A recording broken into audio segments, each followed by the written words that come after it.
Members of the jury, I will now read the verdicts as they will appear in the permanent records of the 4th Judicial District. State of Minnesota, County of Hennepin, District Court, 4th Judicial District. State of Minnesota Plaintiff versus Derek Michael Chauvin, Defendant. Verdict, Count 1. Court file number 27, CR 20-12646. We, the jury, in the above entitled matter as to Count 1, unintentional second-degree murder while committing a felony, find the defendant guilty. This verdict agreed to this 20th day of April, 2021 at 1:44 p.m. Signed, juror foreperson, juror number 19. Same caption, verdict count 2. We, the jury, in the above entitled matter as to count 2, third-degree murder, perpetrating an eminently dangerous act, find the defendant guilty. This verdict agreed to this 20th day of April, 2021 at 1:45 p.m. Signed by jury foreperson, juror number 19. Same caption, verdict count 3. We, the jury, in the above entitled matter as to count 3, second-degree manslaughter, culpable negligence, creating an unreasonable risk, find the defendant guilty. This verdict agreed to this 20th day of April, 2021 at 1:45 p.m. Jury foreperson 019. Members of the jury, I'm now going to ask you individually if these are your true and correct verdicts. Please respond yes or no. Juror number 2, are these your true and correct verdicts? Yes. Juror number 9, are these your true and correct verdicts? Yes. Juror number 19, are these your true and correct verdicts? Yes. Juror number 27, are these your true and correct verdicts? Yes. Juror number 44, are these your true and correct verdicts? Yes. Juror number 52, are these your true and correct verdicts? Yes. Juror number 55, are these your true and correct verdicts? Yes. Juror number 79, are these your true and correct verdicts? Yes. Juror number 85, are these your true and correct verdicts? Yes. Juror number 89, are these your true and correct verdicts? Yes. Juror number 91, are these your true and correct verdicts? Yes. Juror number 92, are these your true and correct verdicts? Yes. Are these your verdicts, so say you one, so say you all? Yes. Yes. Members of the jury, I find that the verdicts as read reflect the will of the jury and will be filed accordingly. I have to thank you on behalf of the people of the state of Minnesota for not only jury service, but heavy-duty jury service. What I'm going to ask you to do now is to follow the deputy back into your usual room, and I will join you in a few minutes to answer questions and to advise you further. So, all rise for the jury.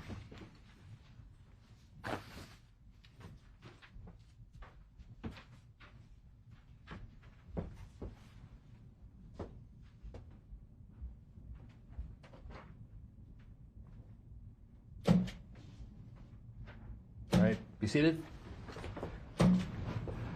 With the guilty verdicts returned, we're going to have Blakely, you may file a written argument as to Blakely factors within 1 week. The court will issue findings on the Blakely factors, the factual findings, 1 week after that. We'll order a PSI immediately returnable in 4 weeks. And we will also have a briefing on, after you get the PSI, 6 weeks from now, and then 8 weeks from now, we will have sentencing. We'll get you the exact dates in a scheduling order. Is there a motion on behalf of the state? Your Honor, the state would move to have the court revoke the defendant's bail and remand him into custody pending sentencing. Bail is revoked, bond is discharged, and the defendant is remanded to the custody of the Hennepin County Sheriff. Anything further? Oh, All right. Thank you.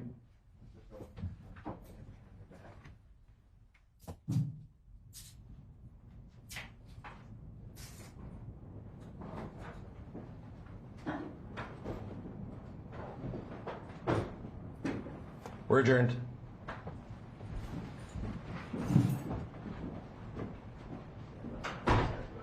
So, counsel, dates, I can send you.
Well, good afternoon. Welcome to Backstage. I'm Jeremy Boring, joined by Ben Shapiro, Matt Walsh, Andrew Clavin, Michael Knowles, and Candace Owens will be joining us directly. And we've just learned the verdict in the Derek Chauvin trial, and we will be coming to you live with as many updates as possible. Right now, the verdict is guilty on all charges. Ben, tell us what it means. So it means that I'm not sure whether the sentencing is cumulative, or whether it is they take the top sentence and then everything else falls under that. But because he doesn't have a criminal record, that means he maxes out at 12.5 years for second-degree murder, 12.5 years for third-degree murder, 4 years or so for the manslaughter charge.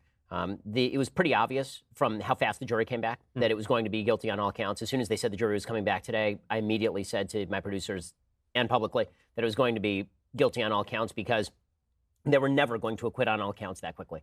If there had been an acquittal, it would have taken a while to get there.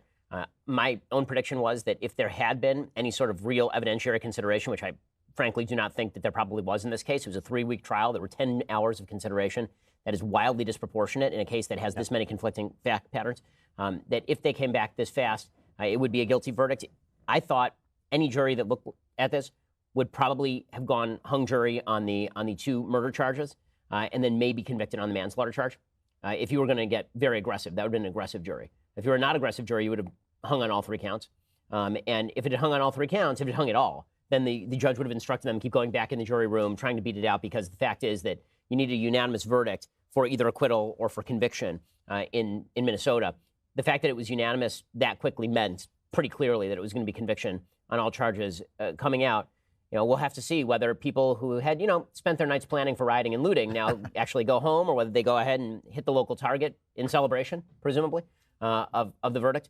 But I think one thing is pretty clear. For anybody who watched this case closely, I don't know how closely you watched it, Drew or Jeremy. I know, Matt, you watched it really closely. For people who watched this case closely, there are elements here that it's very difficult to make the case, to me, that any rational jury would have, who just looked at the evidence, would have come to the conclusion that beyond a reasonable doubt, Chauvin was guilty of second or third degree murder. This just did not fulfill the elements. The third degree murder charge particularly is absurd on its face. The third degree murder charge never should have been allowed in the courtroom. The third degree murder charge is a charge for what is generally called depraved heart murder. Depraved heart murder is you throw a brick onto a freeway and you don't have anybody you're explicitly attempting to kill, but you end up killing somebody on the freeway. You shoot a gun into a crowd. That's depraved heart murder. And that was what the third degree murder charge was. You have to have intent to kill others, right? And then you end up killing one person.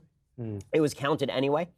It shouldn't have been on the docket. The second degree murder charge required felony assault that results in the murder. So usually that is where you're robbing a store, you got a gun, the gun accidentally goes off and kills somebody, right? Or the guy dies for some other reason while you're in the process of committing some sort of felony. So you had to show that he intended to commit a felony against George Floyd. It's very difficult to say that he intended to commit a felony against George Floyd because Minneapolis Police Department procedure allows you to do exactly what Chauvin was doing under these circumstances. The manslaughter one was a little bit easier to make because the charges in the manslaughter case, you just have to have reckless disregard. So the prosecution can make the case that even if he didn't mean to do anything bad, it was reckless for him not to get off of Floyd once Floyd was already unconscious and once Floyd was dying. He should have gotten off of him, and it was reckless not to get off of him.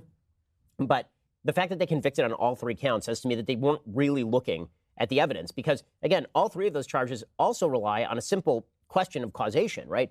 Did George Floyd actually die because Derek Chauvin was on top of him with his knee? What the defense showed repeatedly is that he did not have his knee on his neck, right? There was no physical trauma to his trachea.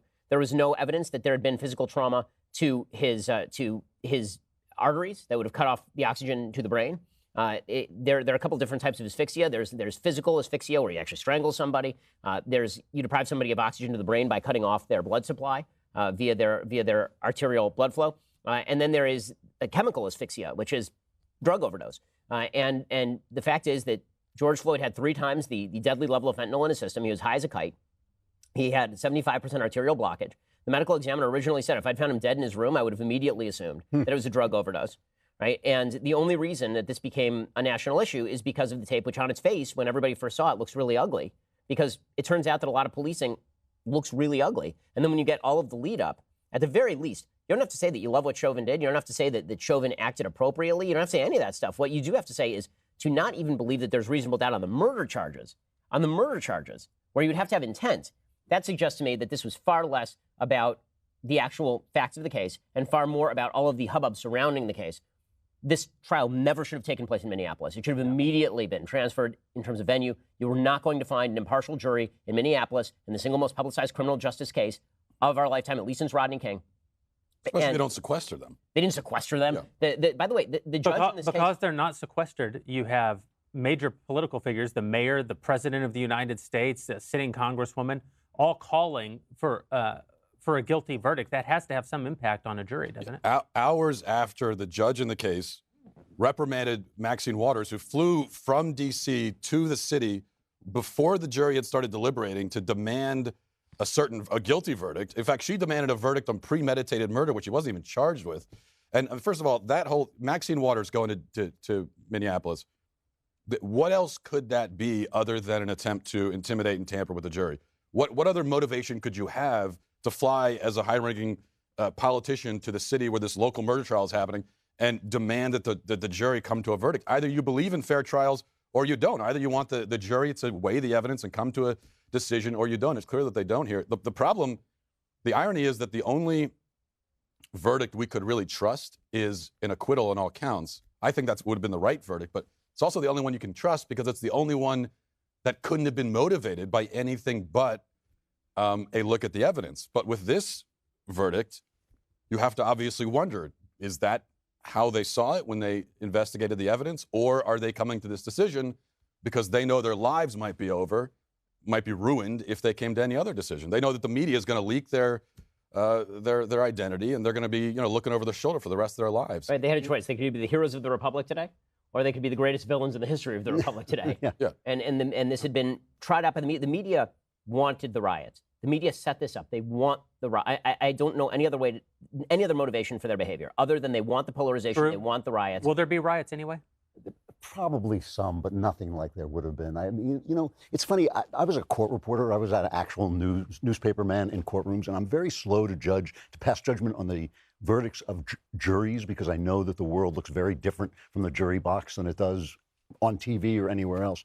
But the one thing we can say about this trial is this is one of the greatest failures of our governing class I've ever seen, and it is part and parcel of the failure of our governing class in handling COVID-19 and their lockdown and their getting intoxicated with power.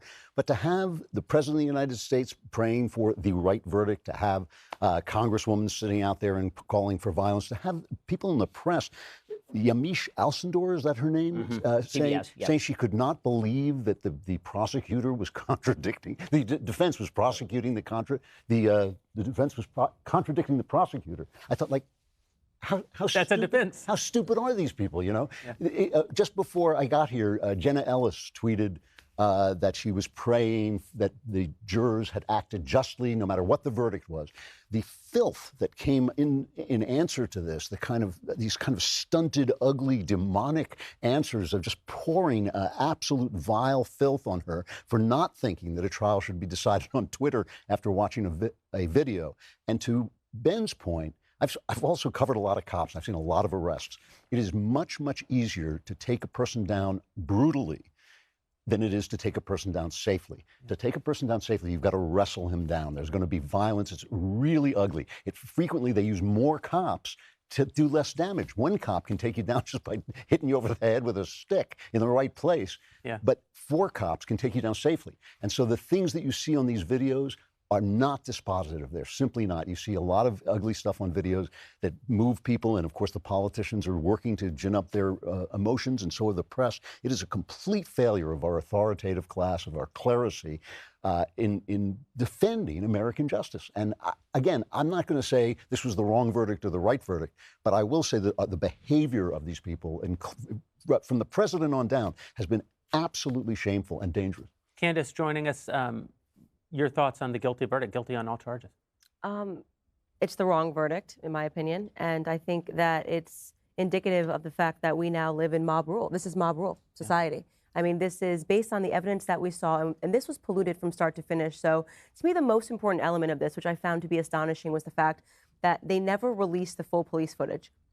They had it, they sat on it, They locked it down. It leaked months and months later after the riots, via the Daily Mail, I think. But when I watched the full tape, I was astonished that they didn't think to just at least add this context so that people understood yes, this person was high out of his mind. He asked to be put on the ground. He was resisting arrest. Let's not forget what the media, what they did, the power they had in setting up this narrative to begin with.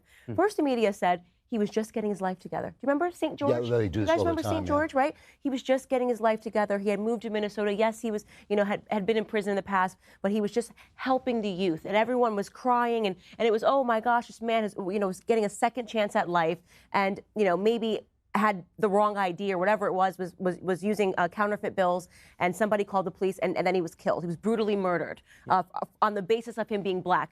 No indication. Nothing was said out of Derek Chauvin's mouth that should insinuate that this was about being black versus white, but that was what the media ran with. And then they successfully hid every piece of evidence that would have transformed public opinion, right? Every piece of evidence that would have said, wait a second, there's more here. And they were upset when I released a video and just went over his track record, because it was clear to me, according to his track record, that it was very unlikely that a person that spends, approximately 9 stints in prison was really just getting his life together after having served the last one. So, to me, I think the saddest part of this is that what we need to acknowledge is that right now, mob rules. The media creates the mob, and the mob rules, and that's what we just saw play out. So what do we say about, Candace makes this great point. The media had this footage. Every person in the United States of America, probably half the people in the world, saw this footage within days of the actual event. And we all, I think, probably had a visceral reaction to it. Very difficult footage to watch. Once you emotionally attach a judgment to something like that, is it possible to have your mind changed? I mean, yeah, that's why I think it's a lesson that hopefully we've all learned by now, that I don't care what the video looks like. I don't care what it looks like. The first video you see, especially when it's just starting, Right. you're not getting, there's always going to be an interaction before where the video starts. And so whatever it looks like on the video, you cannot come to a conclusion. We just went through this with the 13-year-old kid, I'm blanking on his name. But another horrible video where you're watching a 13-year-old kid in a back alley getting shot. He did have his hands up, and it looks horrible. Of course, it upsets everybody. But they never even released the police footage. Right. Remember, the video that we saw, that 9 minutes, was somebody else shooting it. They never released this. Let's just talk about how unusual that is, right? That they never released this full footage so that we could at least see the context and see more, at least be able to discern more facts other than somebody who's a bystander filming the video. And remember when Brad Parscale, I want to bring up Brad Parscale. Do you remember how quickly that footage was released when Brad Parscale, got arrested when he was drunk and he got into a spat with his wife? They released that footage like almost in the next minute.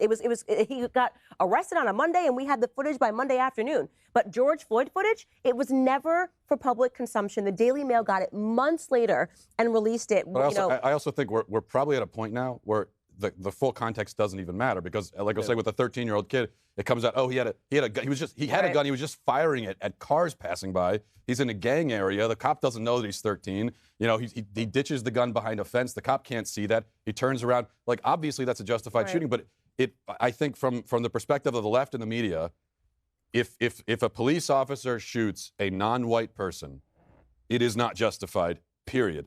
At this point, Jacob Blake, right? I mean, you saw both Kamala Harris and Joe Biden reach out to Jacob Blake's family. The man had been at the house of a woman who called the cops on him because he had allegedly digitally raped her not all that long ago. The cops show up. He resists arrest. He pulls a knife on the cops. He refuses to abide by any of their requests. He reaches into the car. They shoot him.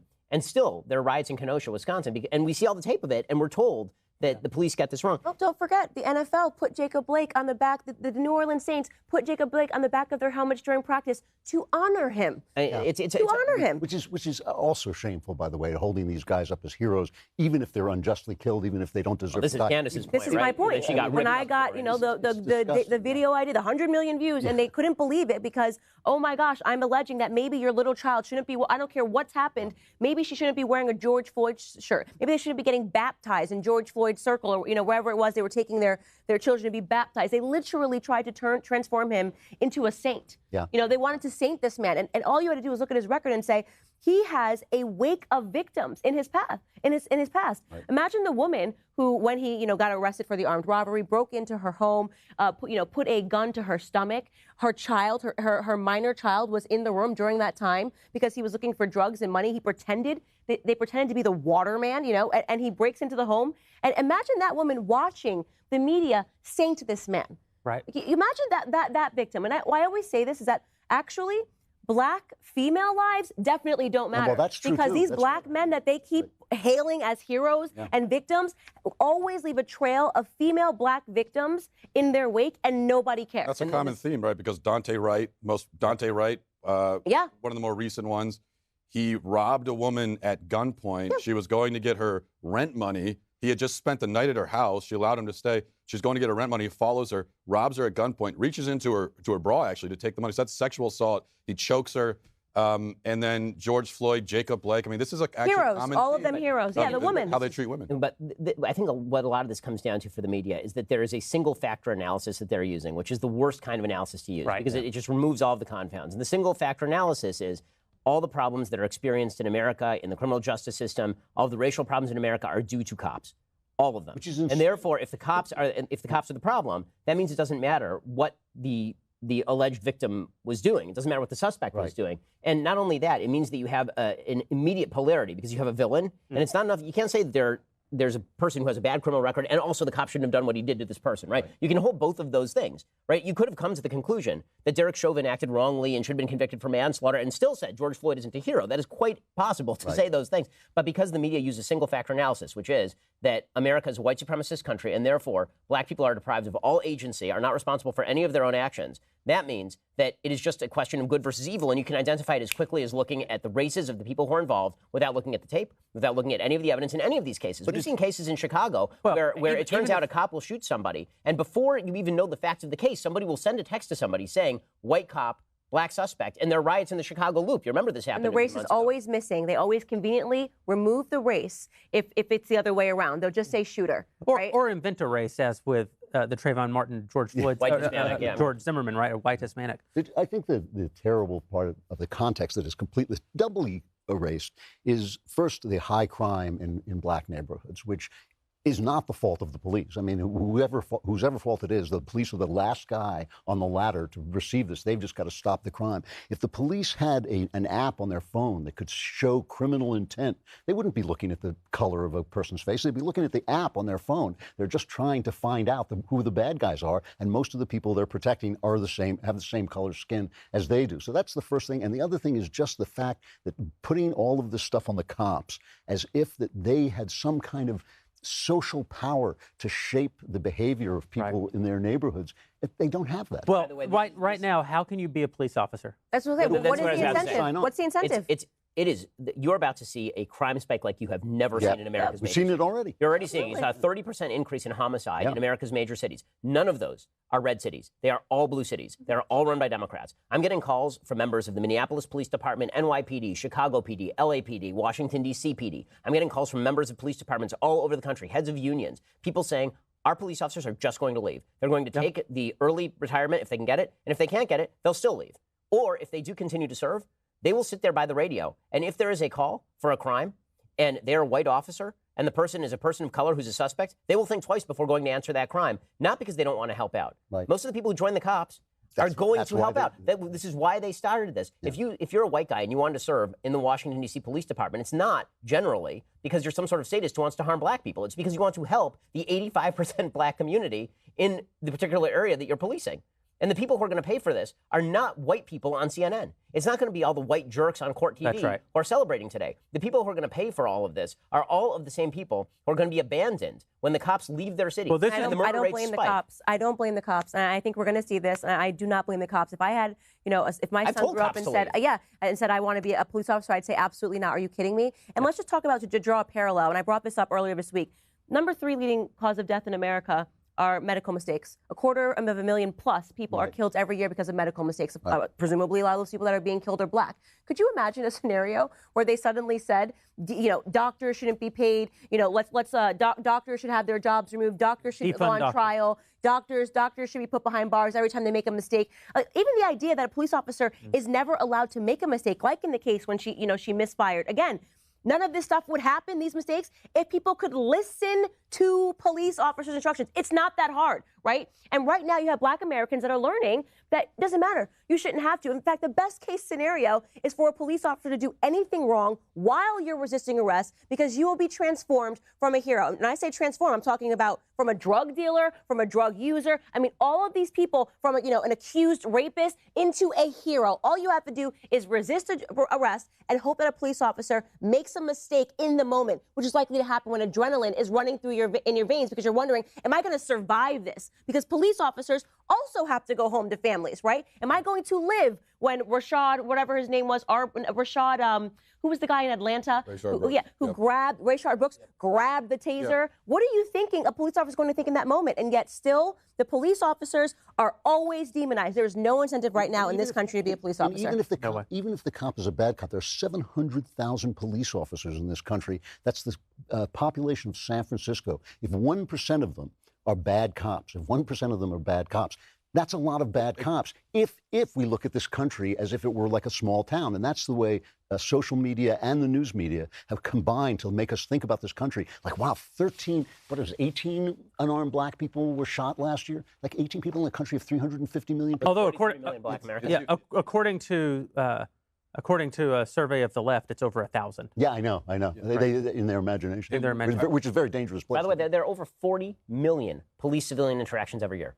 40 million police-civilian interactions. And every one of those interactions is between the police and somebody having a bad day. because the reason that you're talking to the cops is because you had a bad day. Right. I mean, again, the people who are going to pay for the media's malfeasance here are not members of the media who have the private security sitting outside their homes, and members of private security sitting outside the headquarters of CNN. It's going to be all the people. If they get criticized, let alone. Actually, I want to pick up on this point. I think it's important because we see it at so many levels of our society right now, that the media are so detached from the experience of everyday Americans. Our politicians are so detached from the experience of everyday Americans. You have, you have Jeff Bezos makes $100 billion. He makes his first $100 billion. God bless him. He created an amazing service, revolutionized the world. I don't begrudge him being the richest man in the world. He does that over the lifetime of Amazon to date. Then, through his newspaper that he owns, the Washington Post, through the circles in which he runs, which are politicians and media elite, he promulgates this entire idea of only lockdowns can save us, only completely shutting down the world can save us, and the only company that can be allowed to still exist during that time is Amazon. He makes another $100 billion. I begrudge him that $100 billion. That's not capitalism. I begrudge Fauci saying, maybe not by this summer, possibly by this summer, but then we'll have to stop again. But definitely by next summer, you will definitely be able to eat in a restaurant for the first time in 2022 and see your loved ones for the first time in 2 years. And you're like, what are you talking about?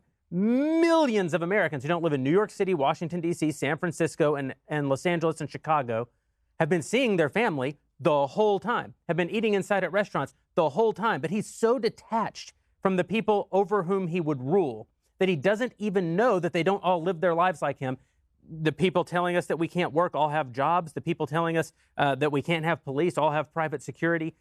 This elite mentality, this detachment between the elite and the rest of us. I shouldn't say the rest of us. We're elite. Well, let me ask a question. We're elite. To be an elite and be an elite. And to be an elitist. When this started with this 15 days to slow the spread, you said to me, this is a terrible idea. And I thought, well, 15 days to slow the spread, we don't know what's coming. It kind of makes sense. But it was a terrible idea, not because it was a terrible idea. It was a terrible idea because they're terrible people. They are people who despise the people that they govern. And given the fact that By the way, if they had said 15 days to slow the spread and I had believed for 1 second that that's what they meant, I would have gone, oh yeah, let's all stay home for 15 days. One time the government took powers and then gave them back. That's right. Come on, don't be ridiculous. I was the first one saying, don't do it, and everyone was like, oh, it's going to be fine. It's like common sense. I mean, have anybody opened a history book? I mean, have you looked at, you don't even have to open a history book. I mean, are we still not operating under the Patriot Act? Remember, that was going to be just temporary. Don't remember, guys, just going to be a temporary thing. Anybody can get on an airplane and things haven't, changed in terms of, having to have a cavity search. I mean, they never give it back. But I do want to go deeper because you just said, okay, it's ruling over people. But is that actually what they're after? Because I have to ask myself, we know where this is going to end. More black deaths than ever before, right? The whole George Floyd, the protests, the riots, it all ends in more black death, right? The more black people die in the George Floyd protests than, are killed by police officers every year. Police officers are 18.5 times more likely to be killed by a black man than the other way around. But let's table that for a second. What is the point of the media doing this? And I'm serious. What is the point of not wanting people to be calm and rational and not riot and loot and kill each other? Like, what is the point? What are they actually after through this? I have to ask myself that question. And I'm not even, trying to posit a conspiracy. I'm actually like, let's be the media right now and say, okay, we want them to, why? Well, the philosophy that says a good crisis should never go to waste needs a good crisis all the time. They think the weather is a crisis. They think the sun, But black people rioting, what does it do? What does it do? Well, how are they winning with that? It makes people lose their sense, their common sense of the things you just said, that once they take power, they never give it back. How do you get the power? I'll say something controversial that I'm sure I shouldn't say. I actually think it's that to the media elite, black people aren't people. It all comes down to this. It's this sort of not mirroring, but projecting, where everything that they basically say is evil about the right is true about them. Well, they say that we don't see. They say that we don't see people's fundamental humanity. We do. We see their individual humanity. But they actually don't see people's individual humanity. They are a special class of people, real people, and people who are different than them. This is why the coastal elite hate. The number one. Essentially, the number one comorbidity in the country where COVID is concerned is obesity. Obesity, yeah. They hate the obese. So you never hear them saying things like, maybe it would be good if during this time of national crisis, we tackled obesity, which is the number one predictor of whether or not you're going to die from COVID-19. They don't not do that because they don't know. They don't do it because they don't care. They dislike fat people with their little snarky remarks about maybe you go home to Olive Garden and support Donald Trump. They spit this crap out constantly. And I think it's true, candidly, with how they see non-white Americans. I think that they think non-white Americans are a group. They're not individuals. They're a thing that exists. That's all of us. That's how they see all of us. Doesn't explain Antifa in Portland. But I think what you're saying is right. They lack the concept of human dignity. They don't see us as possessing human dignity. Yeah. And I think that's the problem. I also want to make a point. Well, they see their own dignity. Yeah, that's true. That's true. Just about the police, I think there's a really important point here because, as was mentioned, 40 million interactions. There's 10 million arrests, basically every year. 1,000 police shootings. A fraction of those, like 14 to 25, are going to be unarmed shootings of a black person, and then there are going to be a few more that are unarmed shootings of white people. If you bear down even on that number, which I have done for the year 2019, I actually looked at every single unarmed shooting of a black person, and what I found is that at least half of them were clearly justified because the black perp was in the process of trying to kill a cop with a car. That doesn't count as being armed. So even when you look at that, it's even most of those shootings are justified. But the unjustified shootings, okay, even the unjustified ones, and there are a few each year, a few. Of course. And none of them that I have seen, and at least in recent history, had anything to do with race. When cops make a decision to shoot someone, whether it's justified or not, in almost every case, they're making that decision based on self-preservation. This other thing, the media lacks an understanding of human nature. Human nature is you want to go home to your family. And so even in the bad shootings, Daniel Shaver in Mesa, Arizona, white man, a few years ago, he was shot dead by the police, unarmed, literally on his knees, begging for his life. That's what they said Michael Brown was doing, but he wasn't. This guy, and it's on body cam footage, he's on his knees, begging for his life. He's crawling towards him. They shoot him dead. Why do they do it? Not because everyone there is white. It's not racism. Do those cops just show up looking to kill someone that day? No, they're not serial killers. All of them? I think it's just that they were not willing to take any chance with their own lives, and they would rather on the like 1% chance or 0.1% chance that this guy posed a threat, they said, I'm just going to shoot him dead. Yeah, but this goes to my point. The police actually are real people, and real people view others as individuals, and so they enter all of these situations making actual real-world individual assessments of what is happening right in front of them. But the media doesn't do that. Right. They see themselves as individuals. They see themselves as fully formed, and everyone else is a two-dimensional. Well, this is right, but I think that goes to the even broader question that Candace is asking, which is why are they like that? And I think the answer is they're utopian. If you talk to journalists about what they think they're doing in the world, they say things like, it's our job to speak, to take power from the powerful and give power to the powerless. We have to give a voice to the voiceless. We have to reestablish justice in the universe. I mean, they sound like they're reading a bad Superman comic, right? I mean, everything they think they are doing. We have to speak truth to power. We are the voice of the oppressed. Right? We have to establish justice. These are not things that journalists we're traditionally tasked with doing. Usually we thought that a journalist was the guy with like the battered hat with maybe a high school degree whose job it was just to report on what was going on. But now there's this kind of highfalutin idea that they are the drivers of grand social change in the United States. I don't believe it's more nefarious than that because they know they're lying, right? By omitting the truth, you're telling. No, a lie, I'm saying right? that I know that they're lying, and I think they know they're lying, and I think that they. But I think that when you're so blinded, when you're so blinded by your own utopian vision, everything around you becomes either a tool or an obstacle. But you know what? And everything for these folks is a tool or an obstacle. And the thing is, once people are reduced to being tools of your instruments of your will, once that happens, only single factor analysis applies to those people. See, in our own lives, this is why you see the hypocrisy of Gretchen Whitmer, who understands all of the intricate factors that lead to the fact that she needs to go to Florida and visit her sick father. Okay, all of us have a sick relative that we've wanted to visit, and so. As just a human being, I don't begrudge her visiting Florida. I begrudge that she's telling everybody else they can't visit Florida to visit their sick parents. For people who are utopian, just to sort of finish the point, for people who are utopian, the idea is that they get to look at the multi-factor analysis that goes into being a fully rounded human being. But because they are reaching for a utopia, and because people are complex, and because that complexity is an obstacle to their utopian vision, they have to reduce everybody down to two-dimensional widgets. And that means that that any data point can be reduced down to these two-dimensional versions of reality that in some cases are just flatly false, and then crammed into the narrative. And that's what you see in cases like the Chauvin case. How did this become a proxy? Forget about the actual activity here. How in the world did this become a proxy for race in America? Right. There is zero evidence. America is on trial. Right. They kept saying America's on trial. What happens in this trial is going to say everything about where America is on race. There is not one shred of evidence. There's no allegation. There's nothing that says that this had to do with race. Yeah. Nothing. They couldn't come up with even if it was murder. Even if it was murder. Even if it was first-degree murder. There is no evidence, which was not even alleged. There was no evidence whatsoever that Chauvin said, "Oh, a black guy. That's why I'm going to kill him today." But the strange thing to me, the huge disparity that always strikes me is the disdain they have for ordinary people on the one hand and how stupid they are on the other. I mean, and I mean that, I don't mean that just as an insult. I mean it literally. If you took the combined IQ of Chris Cuomo and Brian Stelter and Don Lemon, you could roll it on a pair of dice, you know. But yeah, I mean, well, Ben, you know, no matter what you think of Ben's opinion, Ben has more information in this like white part of his fingernail than these guys have in their entire heads, and yet they feel justified in lying to the people that they're supposed to report to because they think they have to guide you to where you have to go. Right. Where on earth did that entitlement come from? What moment did they look in the mirror? Because they know utopia better than you. They know utopia better than you. They know their fantasies better. And so if they know what the vision is, if they're the prophets don't have to present facts. The prophets just present the ultimate vision. And then it's your job to listen to them because otherwise you're not listening to the prophet. I mean, you get this. You don't know what's good for you. You don't, and which unifies this whole conversation, right? I thought that you would at least, you know, have an IQ of, I don't know. But does it make sense? Because you can say that they believe in utopian vision, but when they step outside and they look around and you see New York the way it looks and Minnesota the way it looks and you see Los Angeles the way it looks because people are rioting and looting and I mean, people are leaving the state, right? Why would they want to live in that environment? Because of course this is not going to stop.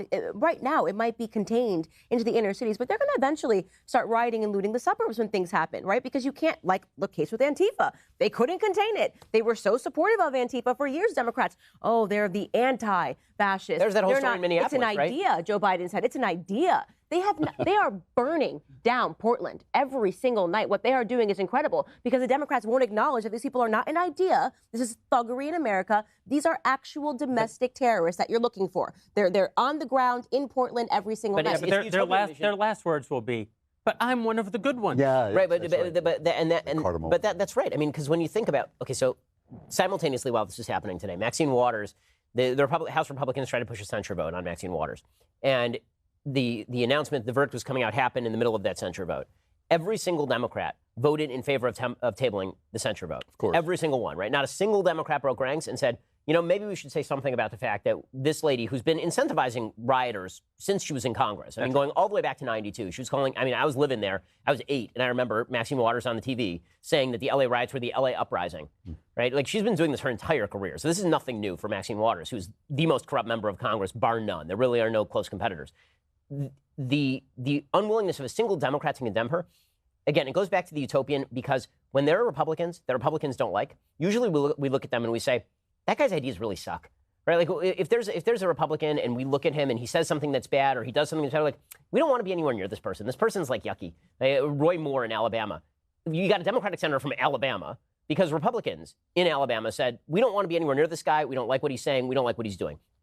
And for Democrats, they have yet to meet a Democrat so radical that the person is bad. In fact, sometimes they're the best of them. In fact, the more pure they are, this is why the AOCs and the Ilhan Omars and the Maxine Waters are actually aspirational figures, because it's just that we, the mature members of the Democratic Party, we know that you kind of have to be Machiavellian and play some politics about this sort of stuff, but they're so innocent and so wonderful and so joyous that we just have to, at least give them props for their ideological purity. So here from Speaker Pelosi herself, speaking in front of the Capitol at a Congressional Black Caucus presser.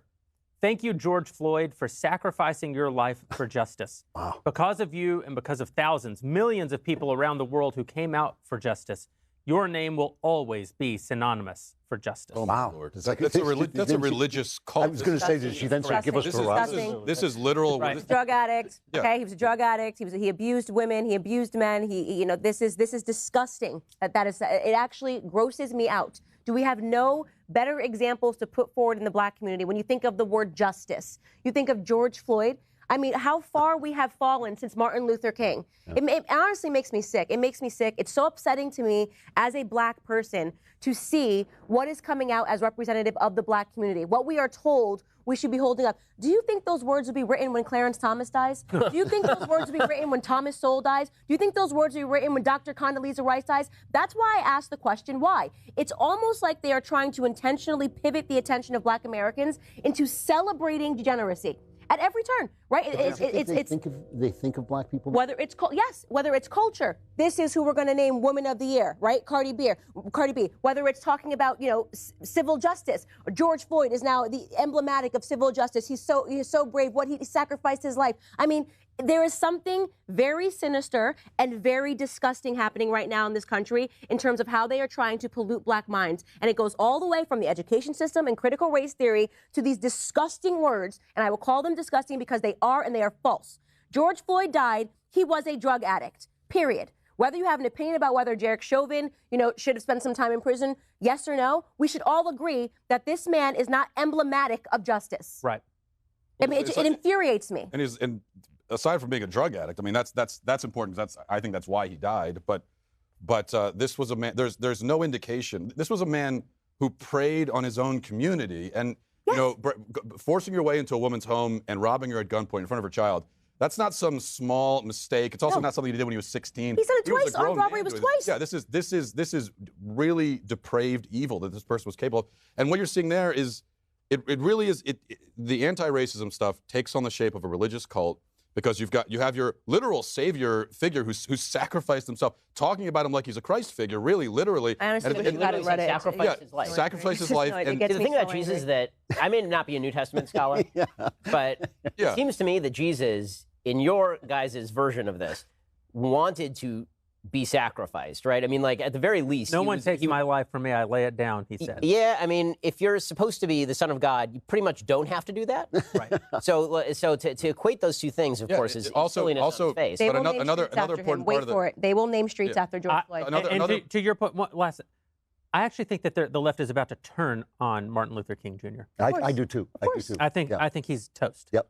But I think another important part of the religious cult aspect of the anti-racism thing is you have your Christ figure, which is important, but you also have the concept of inherited guilt, and this is taking on it's very similar to the Christian idea of original sin, but now in this case it's a racial, and so as white people we all have this inherited guilt of racism and slavery, because of course white people are the only people that ever did this in history, according to the left anyway, and so we need to atone for that sin through, making pilgrimages now to the Holy Land, the holy spot where George Floyd was killed. It really is religious, and this is all what happens. utopian ideologies mirror Christianity, right? So they all have a concept of original sin. That's actually the fundamental thing that unites all utopian ideologies, including, by the way, say libertarianism, which posits that the original sin is government force coercion. You have communism, which posits that the original sin is class. You have this new anti-racist cult that's forming that posits that the original sin is some sort of systemic racism. They all acknowledge that there's something wrong with man. They disagree about what the something wrong with man is. But they all believe that there is some sort of sin that has to be flushed out by their new clergy that they're creating, and with their new liturgy that they're creating, with their new penance practices that they're creating. And by that mechanism, we might be redeemed into their utopia. And of course, what we on the right believe is that we agree that there's an original sin, and we don't believe that it can be purged. This is the fundamental distinction between right and left. Right. Whether you're Jewish, whether you're Christian, we believe there's an original sin, and you can't unmake it. And we all share it. And because in those utopias that you point out, those are their original sins. And the other thing is that it's a certain segment of the population that carries it, and they're the villains.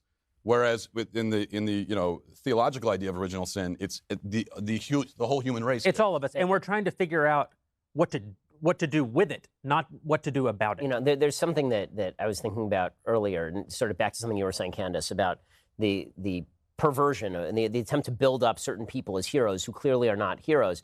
And again, it's amazing that you got so much flack for saying this while not even talking about what Derek Chauvin did, whether it was right or wrong. Because two things can be true at once. You can believe that Derek Chauvin should go to jail, and you can also believe that 3 times. I know. I know you did. He should have acted differently. I know you did. But for the left, Condoleezza Rice used the phrase "the soft bigotry of low expectations" to talk about how the left treats Black Americans, with the idea being that you don't have to perform as well on the SATs. That's fine. We can't expect that of you because, of course, you're Black, right? Which is the soft bigotry of low expectations. So I tweeted that the other day about the mentality that surrounds rioting and looting, that we have now reached a point in the United States where whenever there is an incident that involves a white cop and a Black suspect, we full-on expect there to be rioting and looting. It's not as though we say, oh, God, I hope there's not rioting and looting. We start boarding up our windows. We start making our plans to leave town if we can. We start canceling school in Minneapolis. We cancel NBA games preemptively. Like, we know it's going to happen, and we accept it as norm. Right? We accept it as like, this is how it's just going to be. Like, of course there were National Guard troops that were on the roof of the courthouse while the verdict was being read. Of course the D.C. helicopters, the PD is up there in the helicopters in advance of this verdict. I mean, like, that's just normal. That's the way that it works. So I tweeted out, this is the soft bigotry of low expectations. And I believe that it was Jason Whitlock tweeted back, no, stop calling it soft bigotry. That's not soft bigotry. That's just bigotry. Yeah. And it is. It's not the soft bigotry of low expectations. It's the pure bigotry of no expectations. Because there's a belief that you are expected, human behavior is not expected because our system is so grave and so horrible that we've perverted it. And so there's no point in even trying, which is the worst message you could possibly give to anybody. It treats them as non-human. It treats them as incapable of agency, of making good decisions. And when the media promulgate this lie that if you're Black in America, you are at existential risk, and that being Black in America is a wearying prospect, where you're constantly weary, where you're constantly tired, where you're Jonathan Capehart writing for the Washington Post for hundreds of thousands of dollars and appearing on MSNBC every day, but you're exhausted by the prospect of being Black in America. That sort of mythos that's built up relieves the possibility, forget individual responsibility, which it clearly relieves. It relieves the possibility of you being able to live your own life in a productive and meaningful way. But the thing is like, I want to be careful how I say this because it's controversial, but I met years ago with a very prominent Black political figure. And I sat down in his office and he said to me, you're going to get to the point where you're going to lose hope. You're going to lose faith in the Black community. You're just going to be tired of it, right? I can feel myself now going from genuinely wanting Black America to wake up to wondering if we ever are. You know what I mean? Yeah. Like, it's like we can sit here and I can feel bad. Oh, it's not fair. The education system is doing this. The media is lying to Black America. But when you look out and you see this kind of stuff, right, it's like I'm tired of the hand-holding now, right? I'm almost getting tired of the hand-holding where it's like, it's not difficult to try to pursue the truth, right? It's not that difficult to try to pursue the truth. These people are clearly not our friends, right? They obviously don't have high opinions. But here's the thing.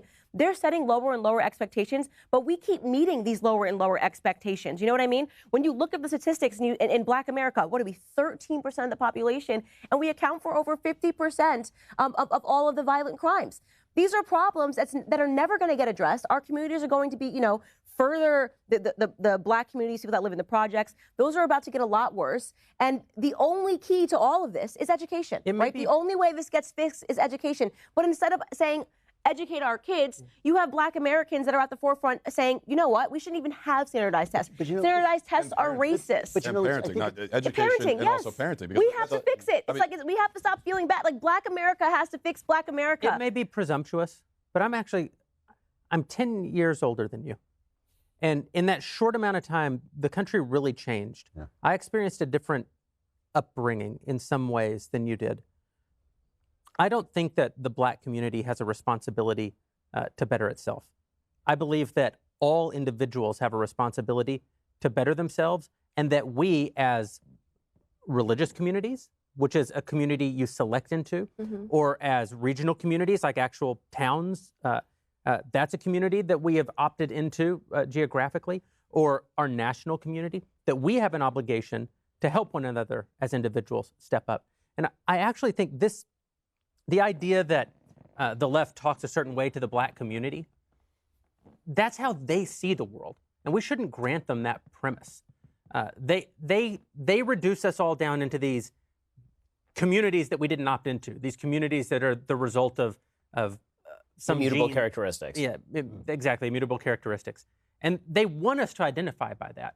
You shouldn't look at the so-called Black community and get weary, because you shouldn't associate yourself with a community that you didn't opt yourself into. You're right. What we should do is go find individuals in Black American individuals, white American individuals, Hispanic American individuals.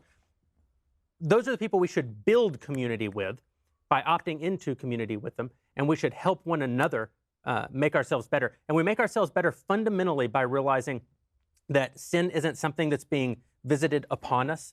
Sin is something that is in us and that we carry around, and that we have to, by religious mechanisms, by ethical mechanisms, by moral mechanisms, that we have to rise above. I think the entire idea that we are the color of our skin, the entire idea that we are any other immutable characteristic, and the entire idea that we are the product of forces external to us that are impacting us. But those are the two worst lies ever told in human history. And I grew up in the brief moment in the history of this country where we had essentially transcended the problem of race in America. Doesn't mean there were no individual racists. There were, of course. There always will be. We had transcended the problem of sort of national racism being at the fore, racism being baked into the cake, racism at that time. It's why there was a national celebration when Obama was elected. That's right. Yeah. It is. I mean, because that was the attitude. I opposed Obama, but I understood at least the sentiment where Americans said to each other, guys, I mean, like, a racist country doesn't elect a Black president. That's not what racist countries do. But we are a racist country now. Post-Obama, it was a non-racist country that ascended Obama to the presidency. We are today a racist country because even we, in some ways, have adopted the fundamental premises of the left. And we have not racist, not a racist country. I think a racially defined country. That's correct. One thing you discount too, though, when you talk about the people, is really just how bad our governing classes are. When you have when we lost, for instance, local newspapers, now we have information controlled by the powerful. So we have the powerful doing bad things and lying about them, and then we have the powerful reporting on those things and lying about them. The people, people talk about the madness of crowds, but I don't think crowds actually are mad, because it's madness to think that you're being lied to every minute. You have to be insane to think you're being lied to every minute, even if you are. And I think people are being lied to every single minute, and the crowds believe them. It's, what are they supposed to make? What is the average person, especially a poor person, especially somebody who doesn't have the kind of access to education and information that other people might have? And the access they have is polluted. Right. What's he to make of it when they keep telling him what it's a racist? The establishment media delenda est. It's got to go. It's got to go. It's all of it. That's why there's something much more nefarious happening. This isn't just because they want to live in a utopia, right? They're intentionally dumbing people down, intentionally inciting violence, right? They know they're not telling the full story. They know they're not telling the truth. They want these people to go out and ruin their own neighborhoods. I mean, this is sick stuff that we're talking about. And to your point, you're correct. I said this when people kept saying to me, George Floyd, I mean, you don't see yourself? Why would I see myself in George Floyd? Why the hell would I see myself in George Floyd? I have more in common with a little Asian girl that goes home from school and does her homework at 8 years old than I have in common with George Floyd. I don't see anything close to myself because we have similar melanin. I'm supposed to go, oh, you know what, George Floyd, he's my people. He's my people. we got to bear down, I think, on, we're talking about the media, we're talking about governing classes. the issue of the family is not something we can Yes. skim over. You look in the black community, especially in the city. We all know the statistics: 70% homeless. I mean, 70% fatherless rate. Now we could just say that figure like it's just a figure, but that is apocalyptic. And if you want to know what a post-nuclear family civilization looks like, it looks like the inner city, it looks like Chicago, it looks like Baltimore. That's what it looks like. And when you don't have a family, I mean, look at what these kids, going back to the 13-year-old kid, tragic case that was shot by the cop, even though that was a justified shooting. That's a 13-year-old child at 3 a.m. on a school night out with a loaded gun shooting at cars. The cops. He'd been missing for 2 days, I believe. Yeah, missing for 2 days. The mother had not reported it. The most recent time he went missing, the mother didn't bother reporting it. Now, the cops are custodians. They're janitors that are called in to clean up the mess that is there in these communities. It's not their fault the mess is there. The fault has to go back for that particular case.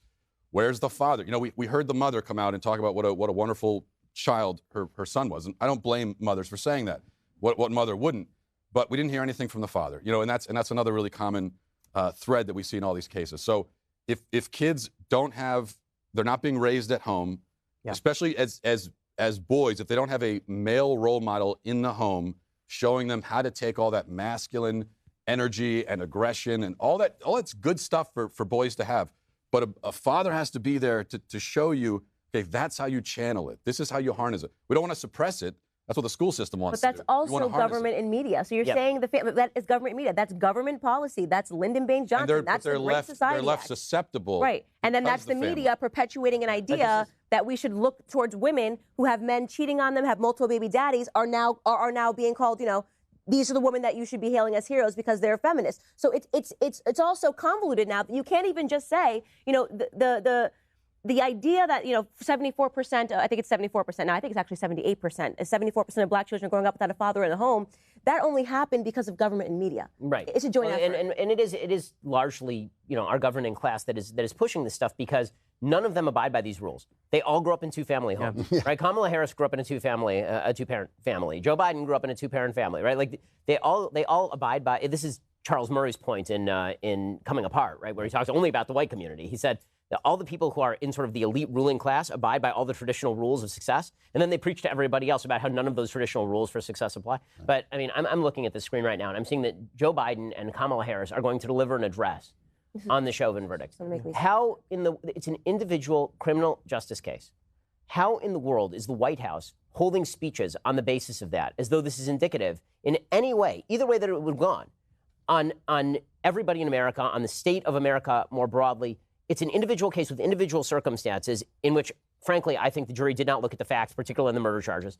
And they're giving addresses from the White House about all of this because it is indeed about power. The left always says that everything is about power. But for the left, the reason they say that is because it is about power. It is always about power for the Kermit Gosnell case? The Kermit Gosnell case, which was actually a case that should have had national implications because you had the local crime story. Yeah, the most prolific mass murder in history was Kermit Gosnell, and the media ignored it completely. And the reason they gave was it's a local crime story. Local crime story. That actually was not a local crime story because of how it implicated government and all these other things. This really is a local crime story. I don't think that's fair. I think it actually makes perfect sense that Kamala Harris and Joe Biden, for that matter, are going to address this case because they played a very active role in the case. Kamala Harris bailed the rioters, the George Floyd rioters, out of prison. Joe Biden put his finger on the scales of justice today. Yep. There is first of all no way to suggest that the jury somehow was not aware of this. There's something that's going on that I've been thinking a lot about. And I have a book coming out in a couple of months where I really go into this in depth. Why is all of this happening now? Why? I mean, we were at the apex of race relations in this country circa about 2008, 2009. Like you can look at the polls, right? The polls, most Americans of all races were very optimistic about the future of race relations in the country. And then Barack Obama gets elected, and then things start to reverse. And they start to reverse, I think, in large measure because Barack Obama he participated in an active political genius. It was political alchemy. But it also happened to kind of wreck the country. And that was that before, if you look at, this is not the first time we've dealt with critical race theory and anti-racist, theory and all this. This stuff came up in the 60s and 70s, right? And by 68, Stokely Carmichael was talking about institutional racism. By the 70s, Richard Delgado was talking about critical race theory. So all of these theories were quite prominent in the late 60s, 70s. By the 1980s, they were basically dead. Right? No one was talking about them because they'd been tried and they completely failed. They destroyed the country, and the country repudiated them with Reagan, and then they were further repudiated by Bill Clinton. Right? You remember that it was Joe Biden who was pushing the crime bill in 1994. It was Bill Clinton who was having a Sister Soldier moment in 1992, rejecting a lot of this stuff. Right? So what happened is that the governing class among Democrats, they were making the argument we can cure all of your problems with the government. And a lot of the people who were critical race theorists were saying, yes, but the government is the problem. So there's a fundamental conflict there, right? The governing class, which is the Democrats, are saying we can fix your problems. The critical race theorists are saying, yes, but all the systems are racist. You can't fix our problems. Right. Barack Obama enters office, and what he basically says is, I am in my person the revolution from the inside, right? I am, yes, the system is the problem, and the system is, I'm not going to solve it via the system.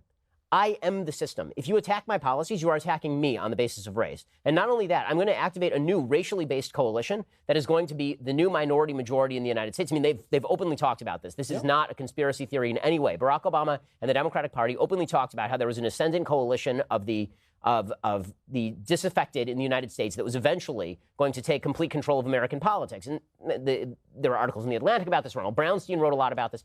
And this was the idea of the future. This is why they're so angry when Trump won in 2016, because they thought they were going to win from here on out, right? They had a permanent coalition of people who are willing to overthrow the system by using the system.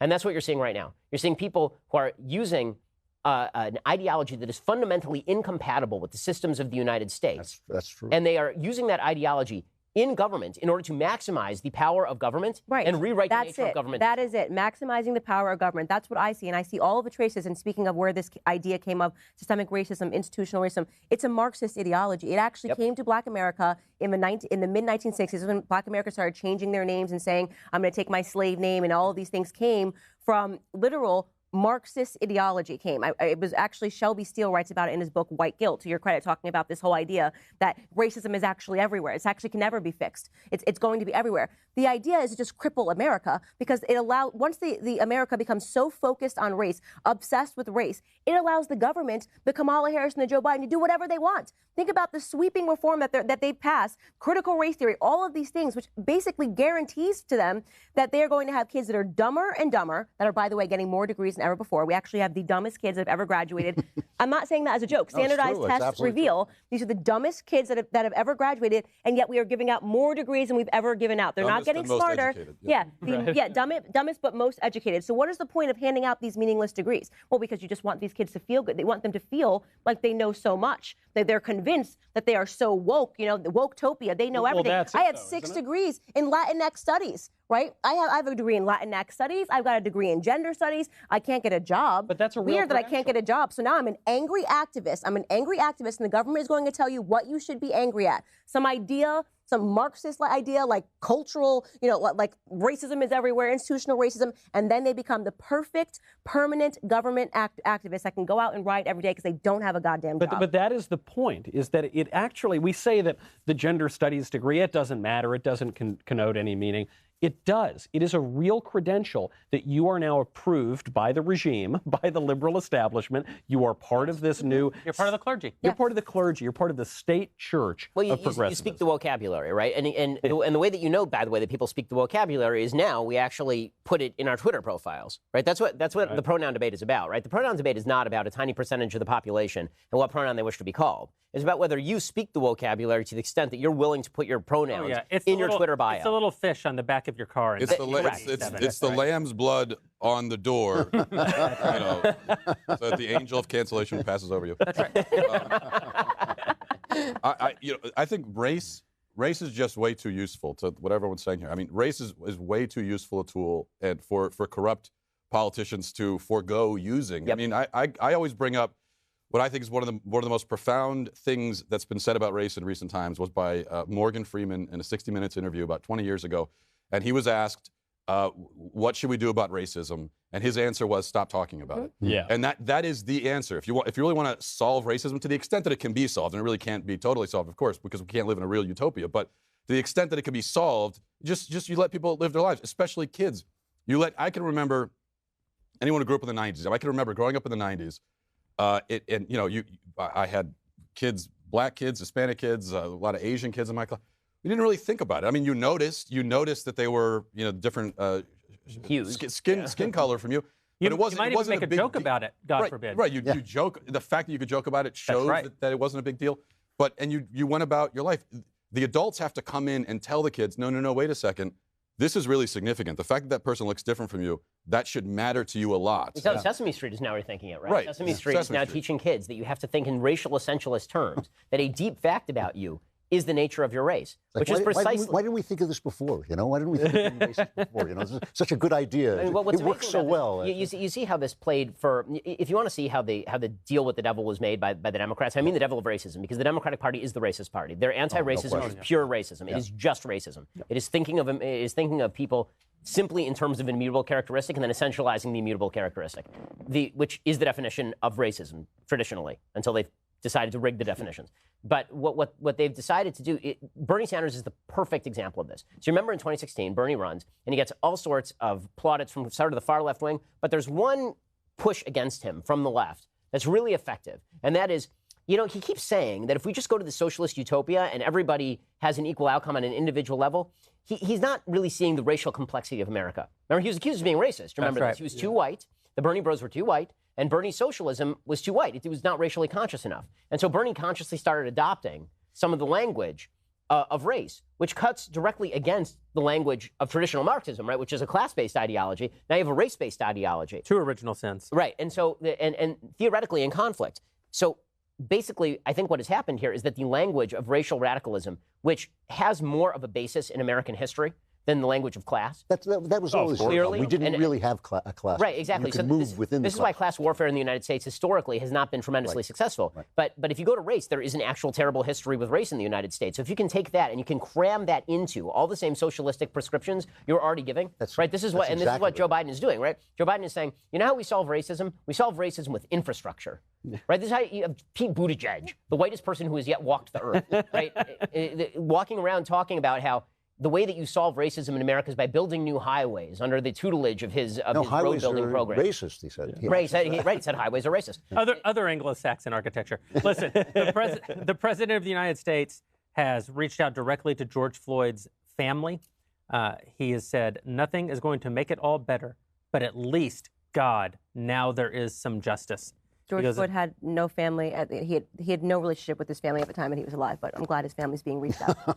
I'm also, you know what's amazing about this? It really is truly amazing. So Don Lemon said immediately, the justice has been done. Justice is served. And you know for a damned fact that if any other verdict had come down, you would never have said that. You're trending right now, by the way, because you said that. Oh, really? Am I trending for that? Good, I hope I'm trending for that. And this is what they're saying. They're saying, well, Ben, of course, because that would have been the wrong verdict. That would have been unjust. That's how this works. That's justice is only when you get your way. I understand. Yeah. Justice is only when you get your way. Yeah. I've acknowledged that there might have been a process here whereby a jury could have reached a guilty verdict on the murder charges. But in the absence of, as Matt was saying earlier, with the amount of outside pressure that was being brought to bear on the jury, it is very difficult to imagine that played no role in the way that they went about the decision making. Does anybody really believe, no matter what you think of George Floyd or Derek Chauvin or whoever, does anybody really think that what just happened was justice? No, not a single person. Don Lemon doesn't think it. Nobody thinks it. They think that their interest group, their political interest group, exercised their will strongly enough through enough institutions. Because it's racial justice. Correct. He's missing a modifier. When he says justice has been done, he means social and/or racial justice has been done. He means the media won. We're so powerful that we created this narrative. It ended up all being false. It was not on his neck. You know what I mean? He was not thrown onto the ground. He asked to be put onto the ground. But we created the narrative and we won. That is what he means when he says justice has been done. It means we won. Well, this is why the media always picks cases and focuses in on cases of controversy, right? You notice that there was never any sort of this talk about, for example, the murder of Walter Scott in South Carolina, right? The black man who was shot in the back by a police officer who then planted a gun near his body. That guy was convicted of first-degree murder, and he's now spending time in jail. And you know what? No one said a word about it because it was perfectly obvious that it was a case of blatant, out-and-out murder, right? In this case, because there were conflicting fact patterns, because there was a lot of doubt, very reasonable doubt as to the cause of death, because if you take 3 times the deadly dose of fentanyl and have 75% arterial blockage, perhaps that might contribute to your cause of death. How dare you? And if you do all of that and you get very exercised in the process of, being in the car with your drug dealer when the police show up to arrest you and all of this. And by the way, quick note on just the evidence. The prosecution did not offer immunity to a key witness in the case, namely the drug dealer sitting next to George Floyd who had been dealing him the drugs, which should tell you something about where the prosecution's head was in this particular case. the basic idea is that the media picks conflicting fact patterns specifically so that if you mention the conflicting fact patterns, they then suggest that you're a racist who's not in favor of justice. Right. That's right. This is their goal. They only want controversial cases. They only want the Michael Brown case. That's really They good don't point. want the Walter Scott case. I think They don't even want the Ahmaud Arbery case, right? Because the Ahmaud Arbery case, pretty much everybody was like, yeah, even if the guy was walking around trespassing and he wasn't jogging, still, you don't get to stop a guy in the middle of the street and confront him with guns and tell him to stop, right? Like, most people were like, and then when the N-word testimony came out in that particular case, like, okay, sounds like that's a racist problem, right? When everybody agrees, the media has nothing to stump for. The media can't divide us. The media needs to divide so that they can run roughshod over their enemies. Just adding to your point, another example is the I think her name was Althea Bernstein. A black woman, was shot in her home by a police officer, shot dead. She was actually sitting there playing video games with her nephew or something, and it was but that case, like you think, well, if you're going to select a racial martyr, and there's no evidence at all that that shooting was racially motivated at all. The police officer just did a horrible thing, made a horrible mistake. But if you're going to select a racial martyr, why not her? I mean, if it has to be someone killed by the police, why not her? But right, there has to be the controversy element to it. You can name half a dozen cases where the fact pattern is relatively uncontroversial and everybody agrees, and that never becomes an issue because they don't want us to agree about these things. They don't want us to actually look at the fact patterns of the case, in which we can actually use our brains and recognize that Jacob Blake is not the same as the Walter Scott case, or we can recognize that this case is significantly more controversial in its actual fact pattern than that case that happened down in Dallas, where there was the man who was in his own apartment building. He was in his own apartment, and you remember the white female cop? She went back to her apartment, and she mistook her apartment for his apartment, walked in and shot him, and now she's going to jail. And everybody's like, well, that looks like a horrible mistake and a tragedy, and she should probably go to jail for that.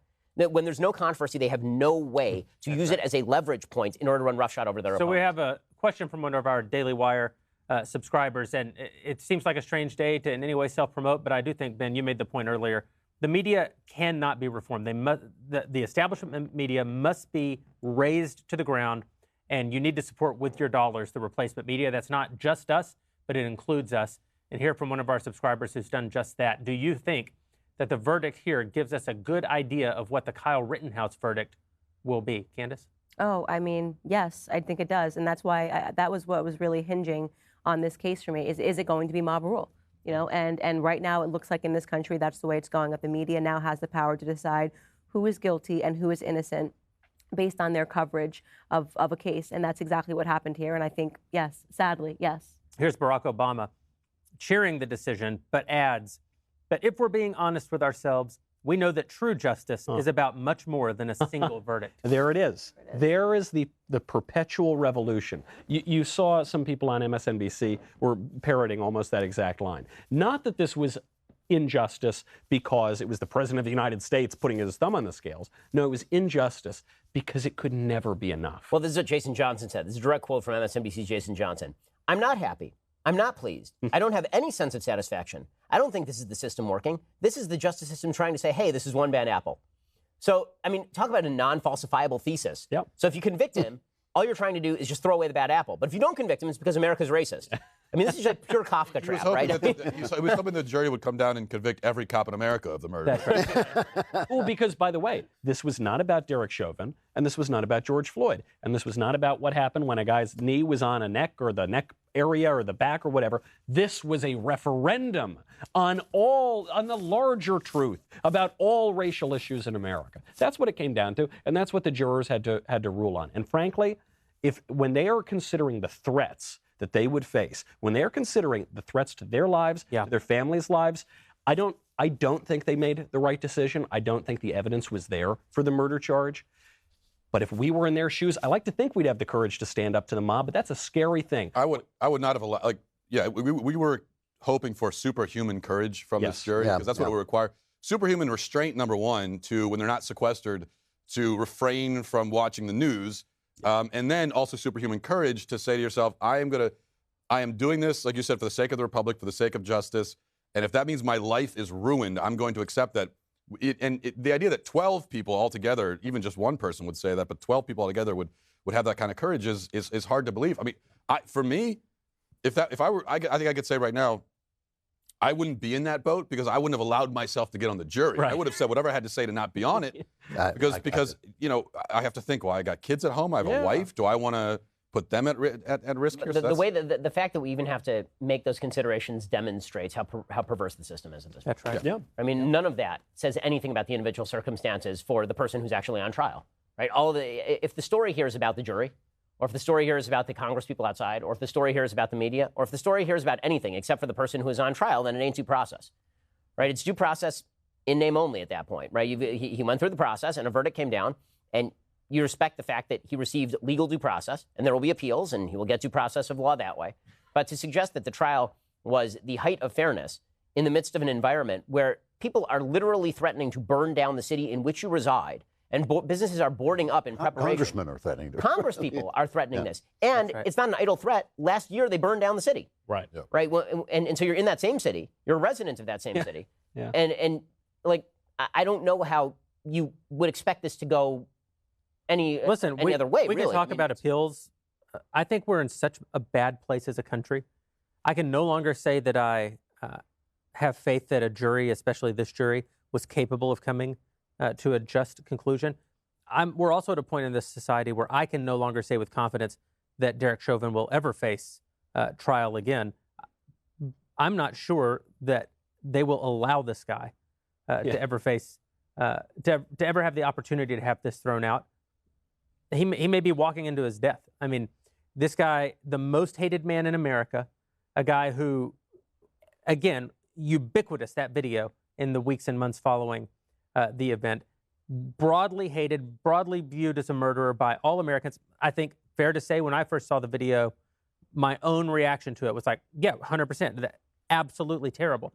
Only in the months after, when you get more and more information, do you realize, oh yeah, this is why you cannot rush to judgment. You can't even believe your own eyes in these situations. What do you think the Republicans do now? I mean, I will say, I don't think they're going to just let him die in prison. Like, I don't think they're going to put him in with the general population, let him get killed. I'll just put that out there. You don't think so? No, I don't.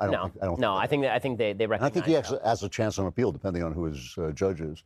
I will say, by the way, the judge in this case, I mean, the judge made some decisions along the way in this case that I find very questionable. I mean, they're like, if the appellate court is serious, which who the hell knows, number one, change of venue was obviously called for. Like, this is the most obvious change of venue case ever. Literally ever. Yeah. And then beyond where do you put it? You put it in literally any. Take a pin and throw it in a map, right? I mean, like, it would at least be marginally better. Right, exactly.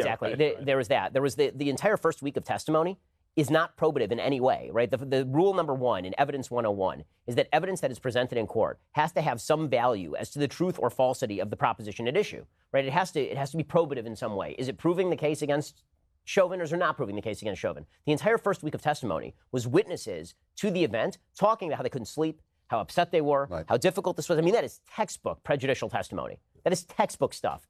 A normal judge would have said, I'm sorry, this has nothing, it's irrelevant, it's prejudicial, you can't allow that sort of stuff. A judge would have thrown out the third-degree murder charge, which again didn't apply. They convicted him on third-degree murder, which patently by the text of the statute does not apply. It was so controversial that originally it was thrown out, right? Originally it was thrown out, and appellate court said put it back, and then he had the ability to not put it back, and he was like, okay, fine, I'll go along with the appellate court. This judge, I think, routinely took the path of least resistance here, which is why when he was asked about the Maxine Waters thing, he didn't say, okay, mistrial, because then he would have taken the flak. Instead, he said, there might be a solid case for mistrial for the appellate judge. You know what it reminded me? It was a show trial. This reminded me, Bush actually, George W. Bush did this with McCain-Feingold, where he said, look, this might not be constitutional, but I'll let the courts settle that, and he signed the law. He's supposed to defend the Constitution, too, but he said, I don't want to take the flak, so I'll let the courts do it.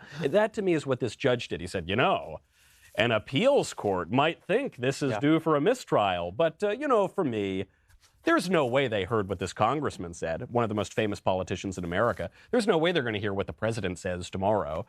Let the appeals court deal with it. Kicking the can down there, it's such a dereliction of duty. But no appellate judge is going to... No way. And somewhere along the line, we're also facing a crisis of cowardice. There's very little courage in this country. There's very little courage, especially on our institutions.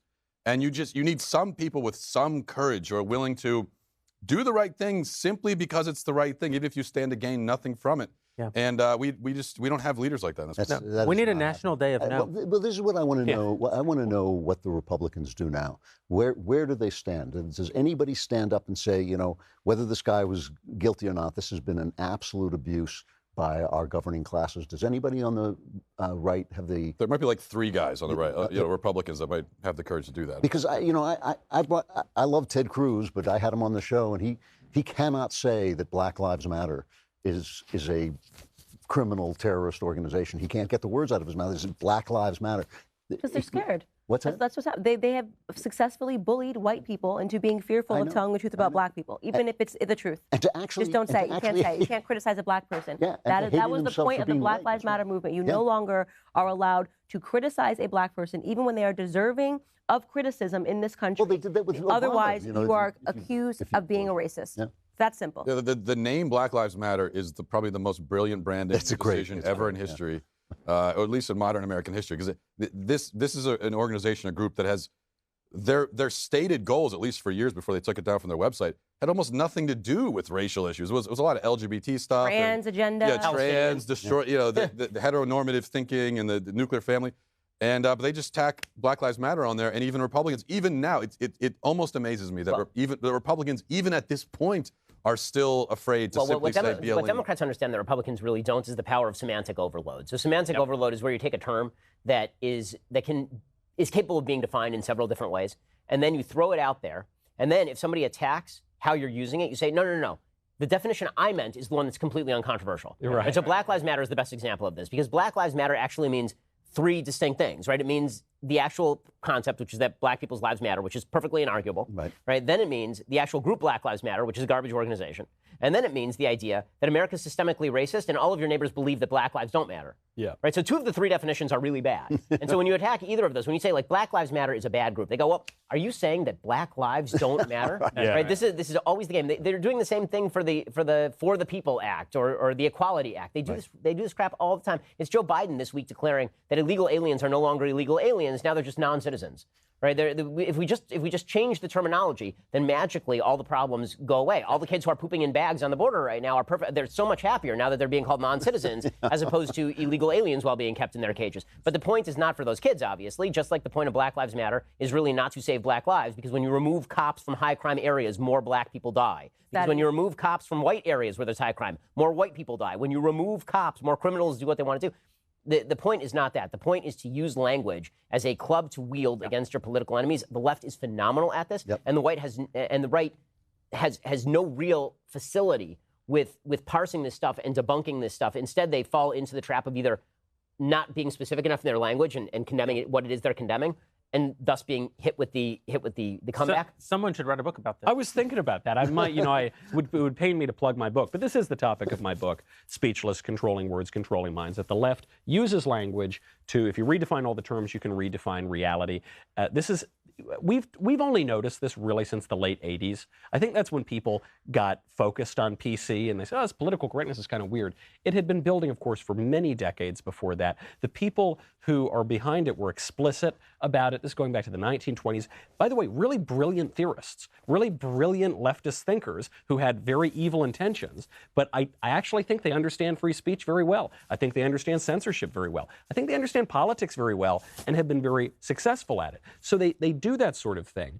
And they convince the right, basically, to either go along with their plans and use all their terms, or to kind of throw our hands up and say, please don't make me engage in this. And it gets to what we were talking about earlier. Courage is a virtue. I know we're told now it's toxic and masculine or whatever. Courage is a virtue. Courage is the prerequisite for all of the other virtues. If you don't have courage, it doesn't matter what ideas maybe you kind of have in your mind. If you're not willing to actually effect them in the politics, then that and $1.50 will get you a cup of coffee. Every virtue, courage is every virtue at its testing point, I think was C.S. Lewis's phrase. Yeah, and I think the terrible thing now is they've put us in a position. You used to be able to say to people, keep your head down, don't get the good grades and all this stuff. You can't. Every moment. It requires ordinary people to be heroes now, because if you can't go into your boss and say, I'm not going to listen to you tell me that I'm bad because I'm a white person. If you can't say to your professor, what you're saying actually isn't true, they'll just keep on and they'll spread. I mean, they moved the bar really, really quickly. They kept moving the goalposts. They went from be polite, right? Just be polite, just be nice. Yeah. So don't get too confrontational, just be polite. They move from that to speech is violence, and then they move from speech is violence to silence is violence. Right? So silence is violence. The only thing that's not violence to the left is violence. Right, and violence isn't violence. Right? Burning down a store is not violence. no. That's from Nicole Hannon-Jones. It's totally not mostly violence. peaceful. No, silence is violence. You doing nothing is violence. Home Depot refusing to comment on Georgia's voter law is a form of violence. And now we need to launch a boycott against Home Depot for the great crime of not speaking about Georgia's voter law. Right? And so we're quickly reaching the point. In some ways, frankly, there's a part of me that feels like it's kind of good for the country that the left is forcing it to this point. Because if people are forced to the point where they either have to surrender or have courage, and there's no third choice, then people are going to be forced to choose whether to surrender or to have courage. Because until now, there has been the possibility of you just, as you say, keep your head down, try to live your life, go about your business. But the left isn't going to leave it at that. They're just not going to leave it. What's the consequence? I mean, the problem is, what is the consequence to your life in a practical sense if you simply surrender and say, fine, whatever, I'll go along with whatever you're saying?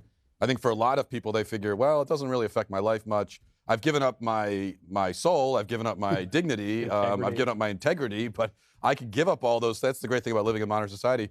You can give up all of that, and and you can live a pretty comfortable life. So I think, it's good that the testing point comes, but at the same time, I think most people are going to say, well, I'll just surrender. But Theodore Dalrymple makes the point that in the Soviet Union, once you grasp the lie, once you agree that you can tell that lie, they've got you. You're emasculated, you're done. Because what follows is the next lie, and the next lie is a little easier, and the lie after that is a little easier. And finally, they're telling you what to think, what to say, what to do. You're gone. And I think that lying, I know it sounds dumb, but lying is the first sin. Once you start to tell that lie, to agree with the lie, that's when your soul disappears. So I want to listen in on the President of the United States speaking of lying, to the family. Speaking of lying, speaking to the family of George Floyd.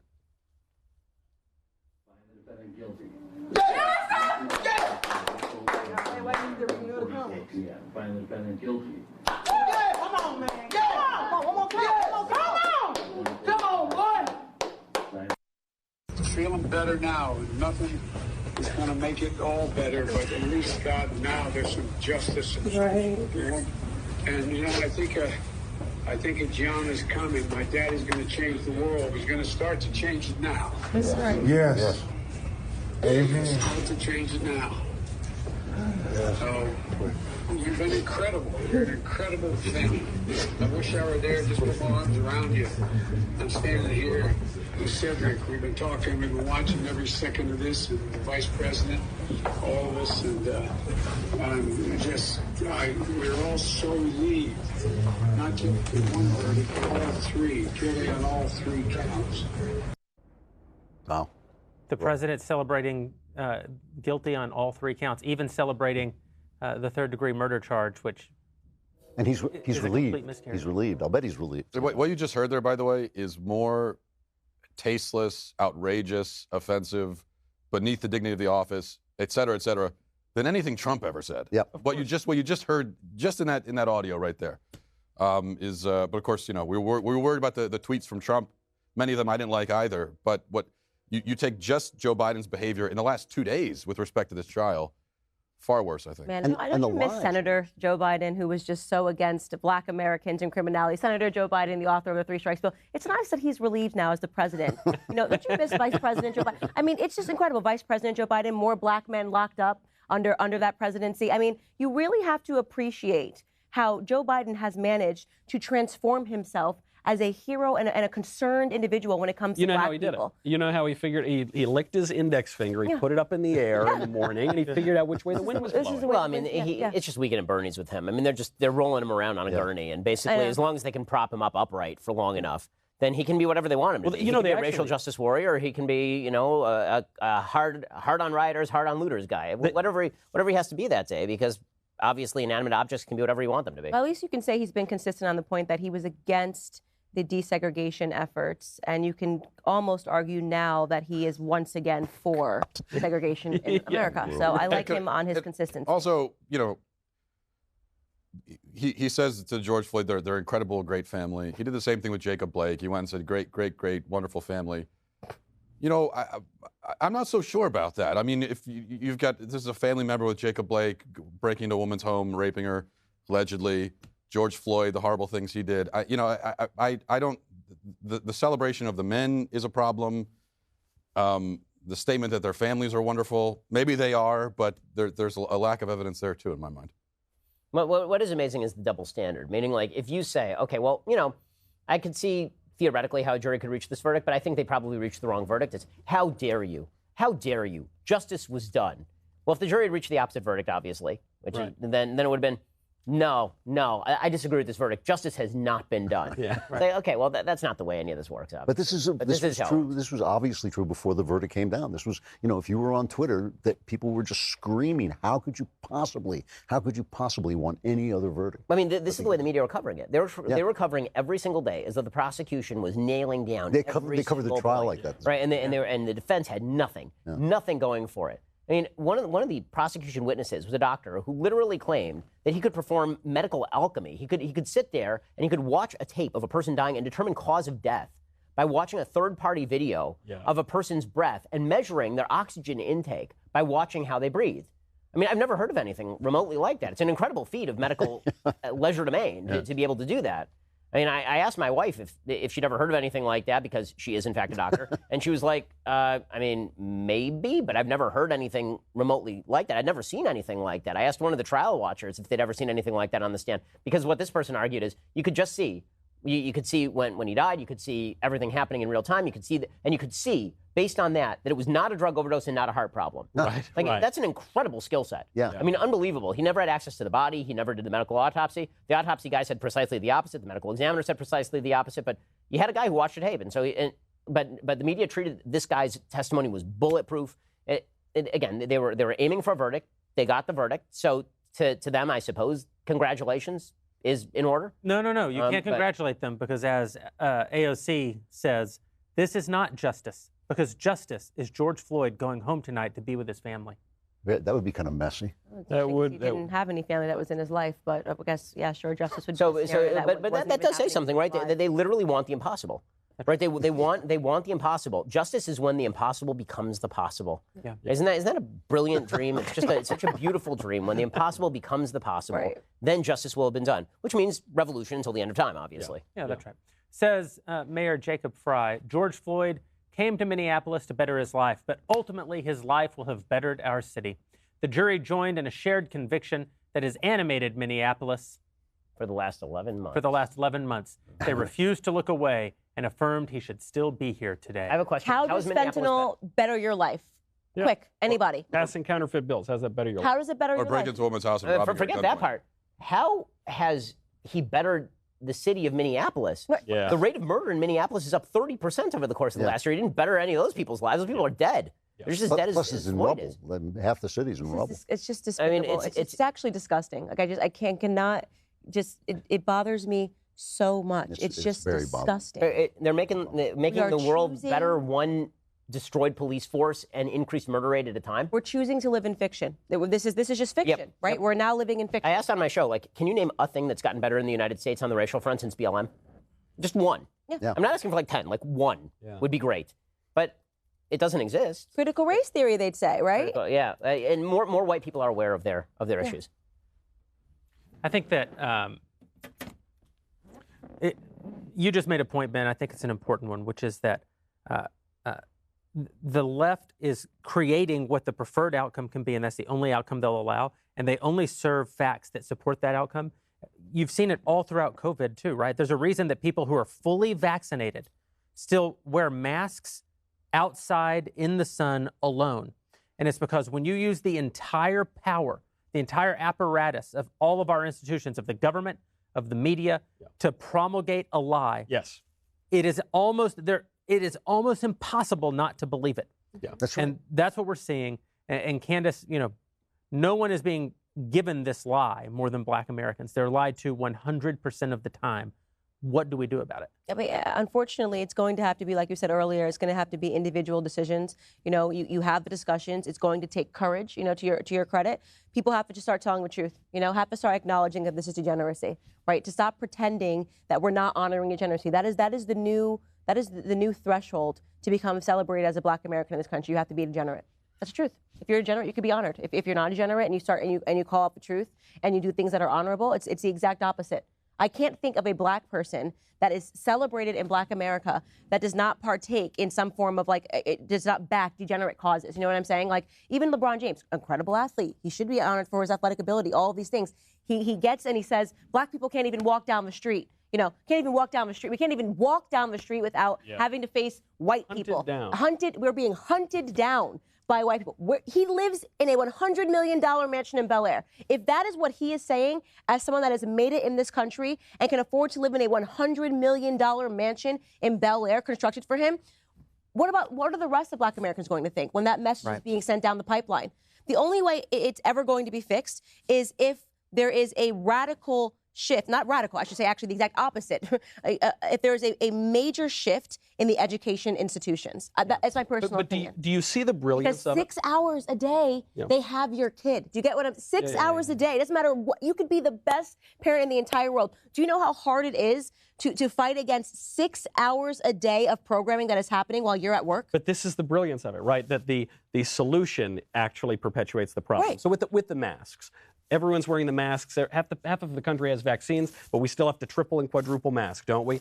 We were told the reason for the masks is it will reduce anxiety, that we will all feel so much better, we'll get back to normal. What happened? Exactly the opposite. BLM, we were told if we all endorse BLM, we all support BLM, that will improve race relations in the country. We're taking the problem seriously. Has it done that? No, of course. It's just exacerbated that problem.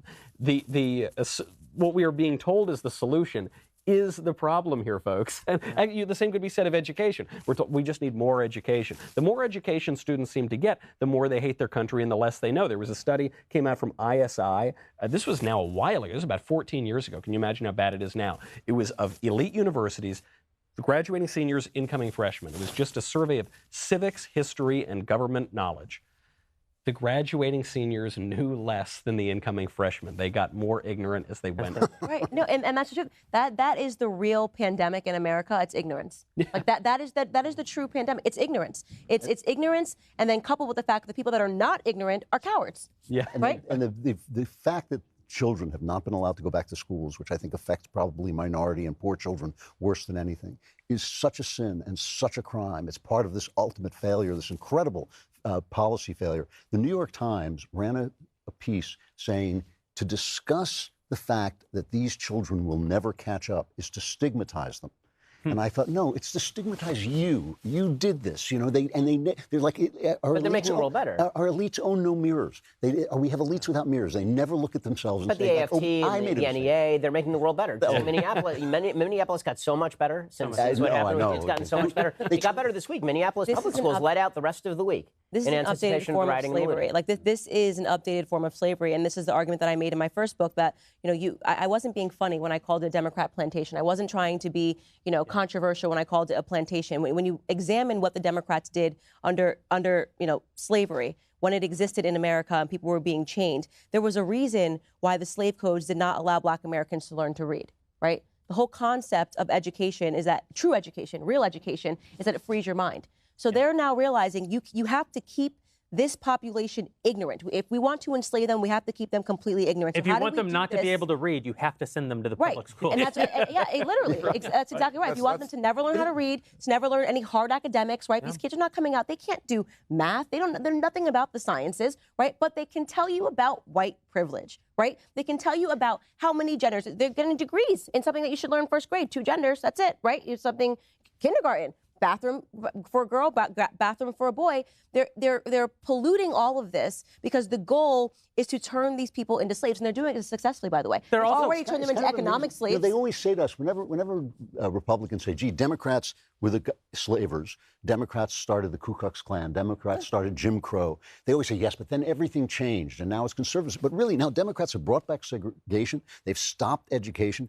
There are more fatherless children among the Black community than there were when Democrats were actually selling their fathers down the river. Yep. It's worse now. Their policies are worse now. And that's also the awkwardness, though, when we talk about the fact that schools are closed and they're not opening it, and we object to that. And that's also been a balancing act I've been trying to figure out, because I don't like how they've shut down the schools. And also the schools. But I don't like the schools. I also hate the schools, and I want the whole school system to be destroyed. So, but I guess the point is that we as a society need to move away from the government school system, in my opinion. You can't do it all at once at one time and Why not? and leave these kids. Why not? Imagine if everybody just took. Just imagine this world. Everybody just took their child out of school. Well, I mean, Well, I was asked that. by a couple of billionaires if they could put their money into any one thing, what would it be? And I said subsidizing the ability of every child in America to remove themselves from a public school and go to a parochial school. Yeah. If you could do that, you'd radically shift the nature of the country. Radically shift the nature of the country. There's a point that occurred to me, and it's sort of ancillary, but I think that it's an interesting one, and that is that the media have almost tacitly acknowledged that there was a failure of due process and individual justice in this case, because what they've been saying all along is if we had not been out in the streets protesting, it wouldn't have ended this way. That's right. Yeah. Right? And that's what they're saying. They're saying if we had not been out in the streets doing what we did, what we did is what made the difference here. Well, if that's the case, that ain't how the system's supposed to work, gang. I mean, that's if you protesting is what was the deciding factor in the case, you are tacitly admitting the case that a lot of us are making, which is that the jury was not, in all likelihood, deciding solely on the merits of the case. No. Fundamentally, every decision made in American public life right now is one of virtue. And the most virtuous thing is to be a victim. And the problem with teaching victimhood is that it is self-fulfilling. Every human being has been mistreated. Every human being has been prejudged. Every human being has been unfairly punished for things that they did not do.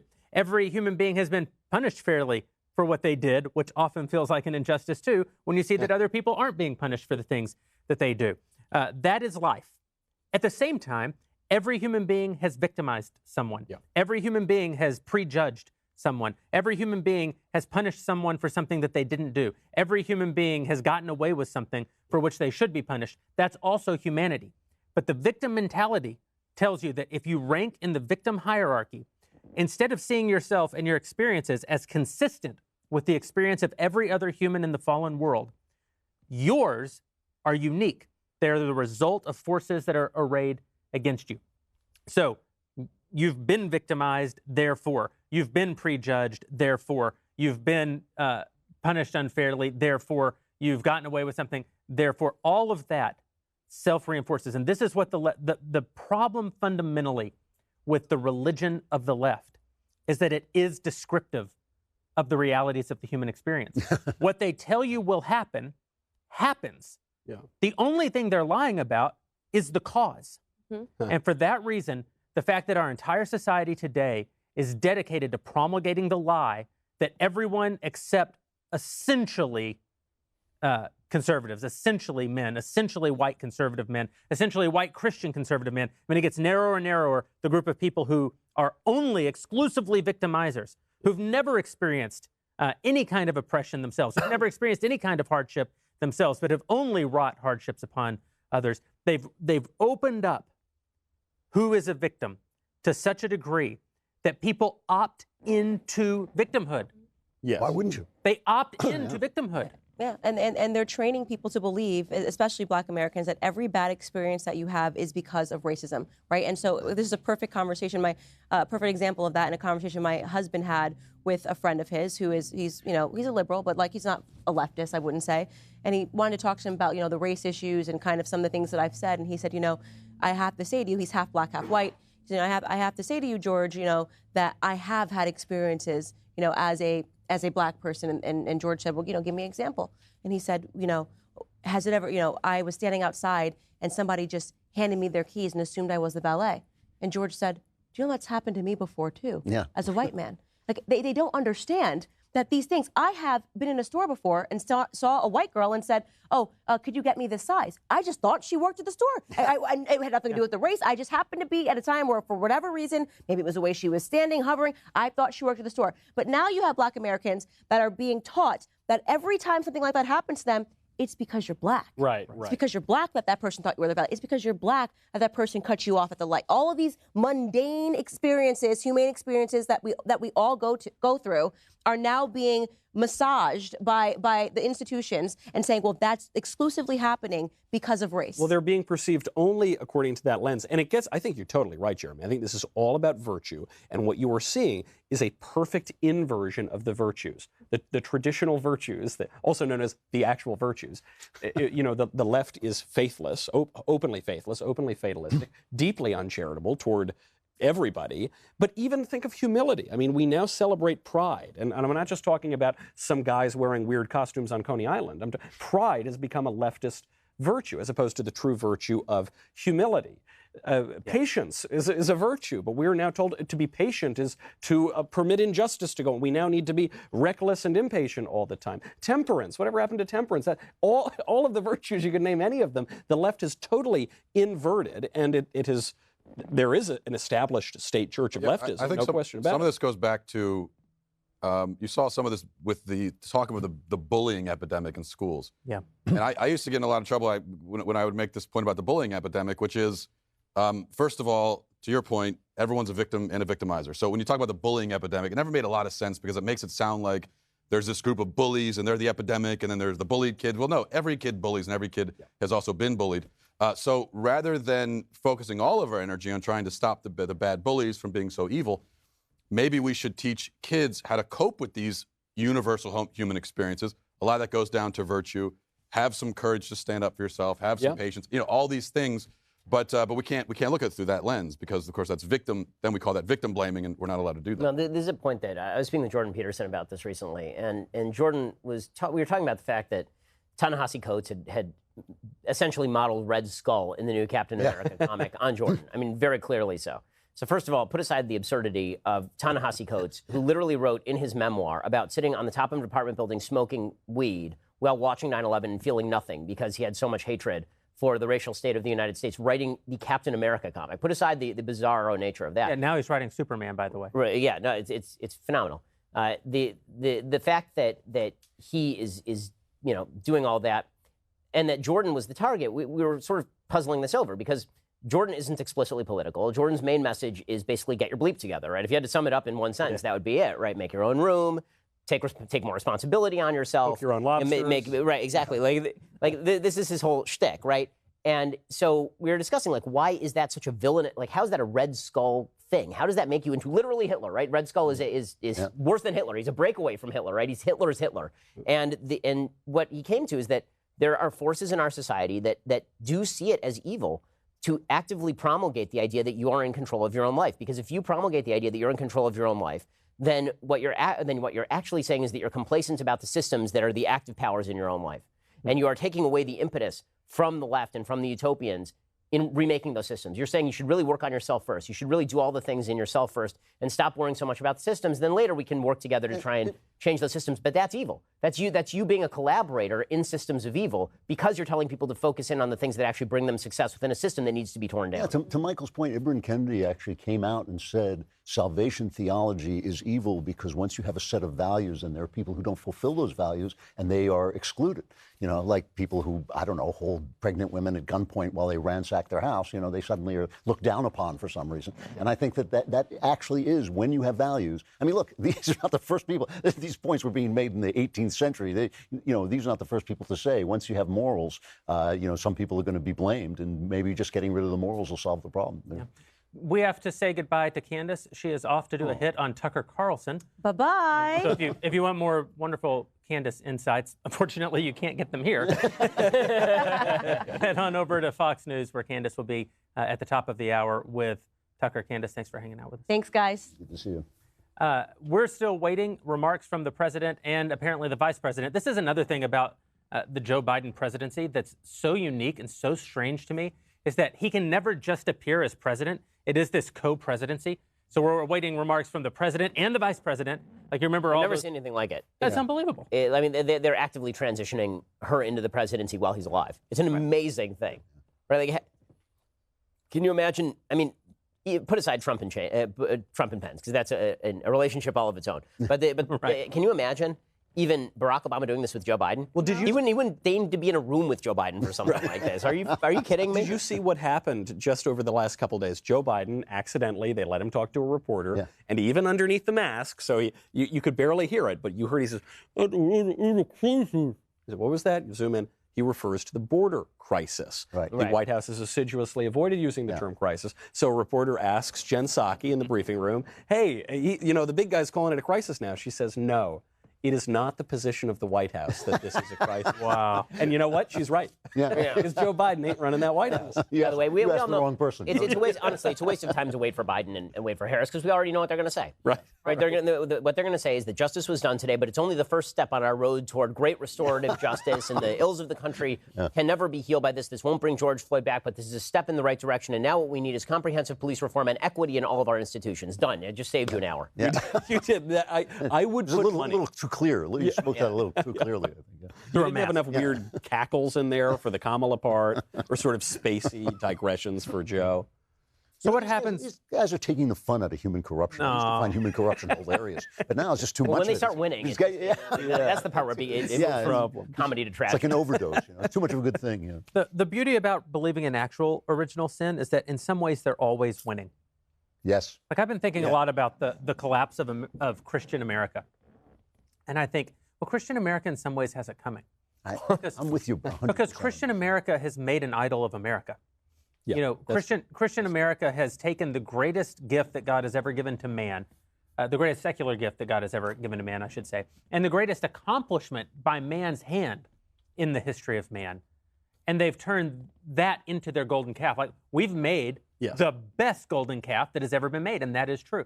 It doesn't, the one doesn't necessitate the other. Yeah. Except because original sin exists, it will always result in the other. Great line in C.S. Lewis where he says it's a good time to hit a guy if you're, when they're in the screw tape letters where the demons are trying to corrupt people. He says a good time to corrupt people is in middle age when they become successful because they think they're making their way in the world, but the world is really making its way in them. And I think that that's exactly what happened to the church in America. They had it so easy. They had all the respect. They had all the power you could ask for. They were uplifted, and they just thought, like, Well, it's funny. In Screwtape, there's another great line that applies here, which says at times of war, look, it's not necessarily a great time to go after a man because they can spur courage and all these sorts of things. But, you can really, maybe the man, he'll become a jingoist, he'll become so insanely nationalistic that you can get him that way, or he'll become a pacifist and he'll hate his country and you can get him that way. But the one thing we can't have is an inordinate love of country. Because love of country, patriotism, is an extension of filial piety. It is perfectly right to love your country, but you're right, you can make an idol out of this sort of thing. Yeah. And we know what happens when people make idols. Yeah. If you want to save America, if you want to save America as sort of the unique gift that God has given, you actually have to, and this ties into the entire conversation tonight, you have to remember that you are an individual. You have to remember that you're not America. You don't deserve any credit for World War II. No one's sitting here. No one's sitting. We like to say, we put a man on the moon. No one's sitting here put a man on the moon. We defeated the Nazis. No, we didn't.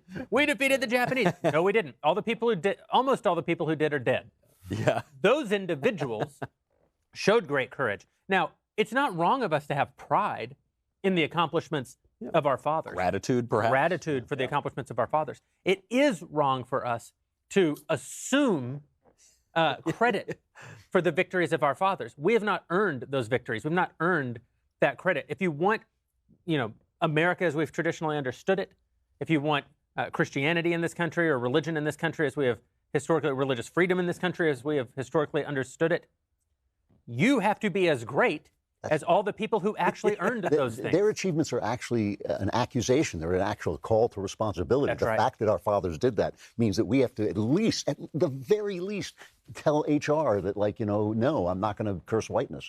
That's right. You have to show even the most small modicum of courage. I do want to clarify, though. So, we don't get to claim their accomplishments like Washington and Jefferson, all that.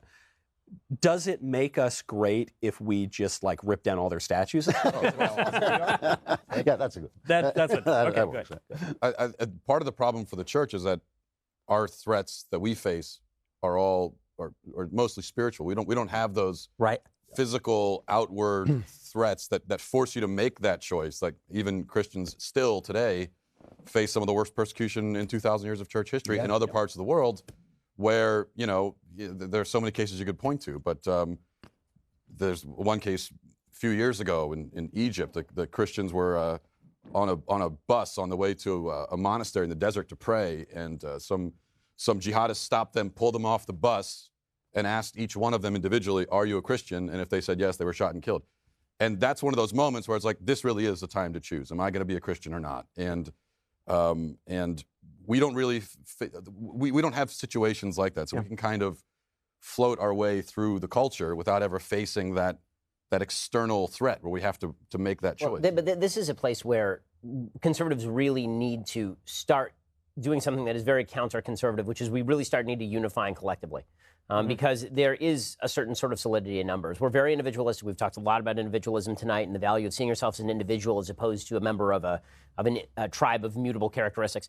But it's very difficult if you're the one employee at your company to get up and say something and then get fired. What we actually need are broad movements of people in the United States to basically be the wobblies. Like, okay, fine, you're going to fire this guy. We're all going to leave. Yeah. Right? It is about creating community, but at the actual level of community. Correct. Not online community, not hypothetical community. Right. It's about forming connections. And this is a place where the conservative community has really failed because conservatives used to leave it to the church to do that. Right. And churches, especially over the last year, since they've been forcibly disbanded by the federal government, the churches have lost a lot of capacity to do that. And they've lost a lot of the internal cohesion that conservatives used to find in community. And so we're going to have to find some ways. I think, honestly, we should be doing that at Daily Wire. I think that over the course of the coming years, we at Daily Wire should be finding ways where we can bring people together so that they feel a sense of community and they feel a sense of solidarity and feel a sense of solidity. Yeah, we should. That if they stand up, we're all going to stand up at the same time. We should point out that having courage does not mean sticking your head in the cannon's mouth. It means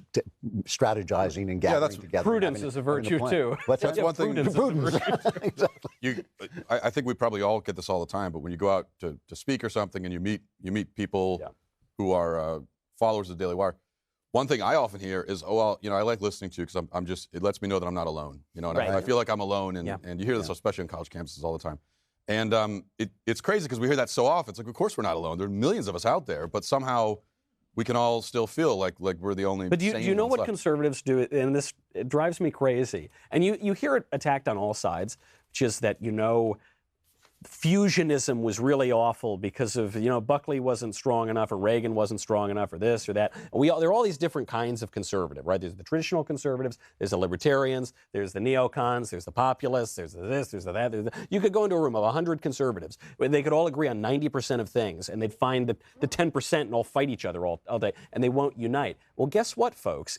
I'm not saying that, I don't think the conservative coalition that existed, say, from the end of the Second World War through the end of the Cold War, I don't think that exactly is going to be the future, but there has to be a coalition because there ain't enough other traditionalists or libertarians to make a coalition. Yeah.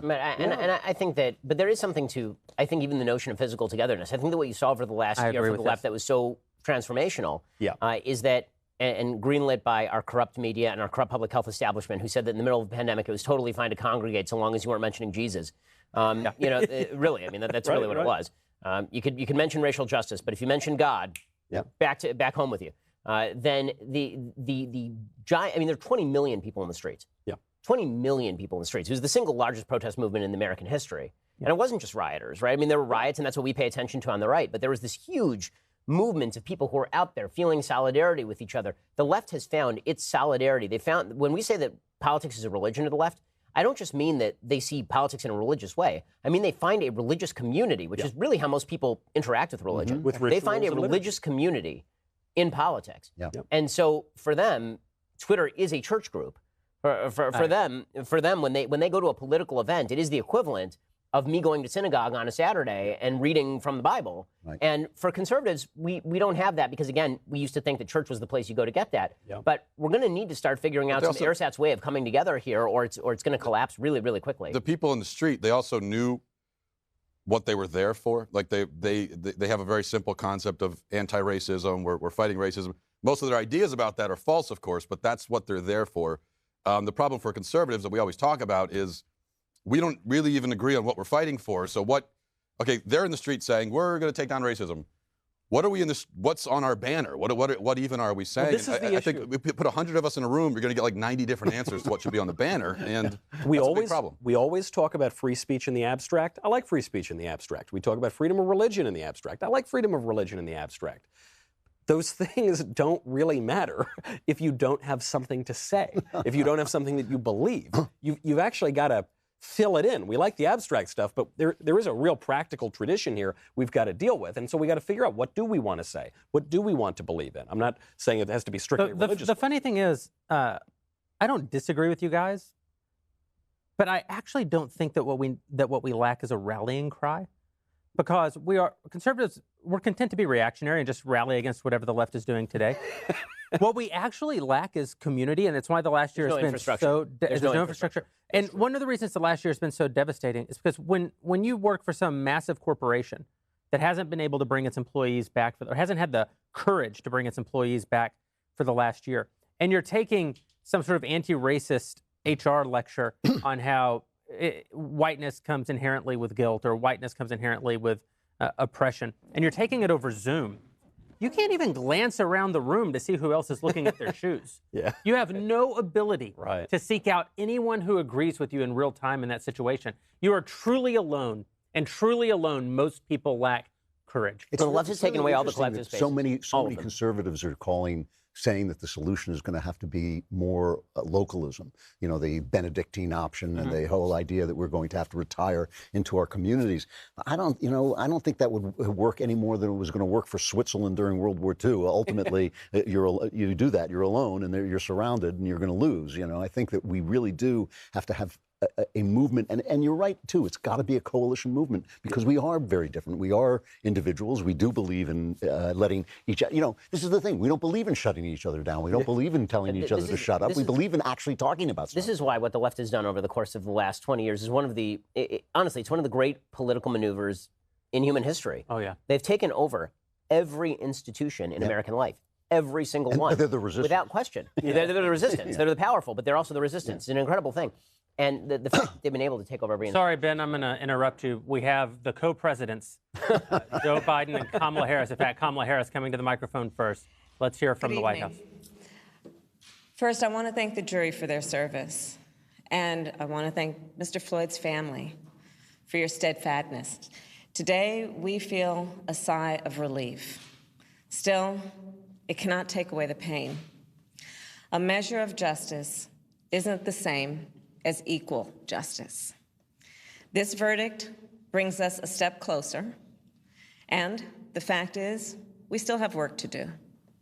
We still must reform the system. Last summer, together with Senator Cory Booker and Representative Karen Bass, I introduced the George Floyd Justice and Policing Act. This bill would hold law enforcement accountable and help build trust between law enforcement and our communities. This bill is part of George Floyd's legacy. The President and I will continue to urge the Senate to pass this legislation, not as a panacea for every problem, but as a start. This work is long overdue. America has a long history of systemic racism. Black Americans, and Black men in particular, have been treated throughout the course of our history as less than human. Black men are fathers and brothers and sons and uncles and grandfathers and friends and neighbors. Their lives must be valued in our education system, in our healthcare system, in our housing system, in our economic system, in our criminal justice system, in our nation. Full stop. Because of smartphones, so many Americans have now seen the racial injustice that Black Americans have known for generations. The racial injustice that we have fought for generations, that my parents protested in the 1960s, that millions of us, Americans of every race, protested last summer. Here's the truth about racial injustice. It is not just a Black America problem or a people of color problem. It is a problem for every American. It is keeping us from fulfilling the promise of liberty and justice for all. And it is holding our nation back from realizing our full potential. We are all a part of George Floyd's legacy, and our job now is to honor it and to honor him. Thank you. And now it is my great honor to introduce the President of the United States, Joe Biden.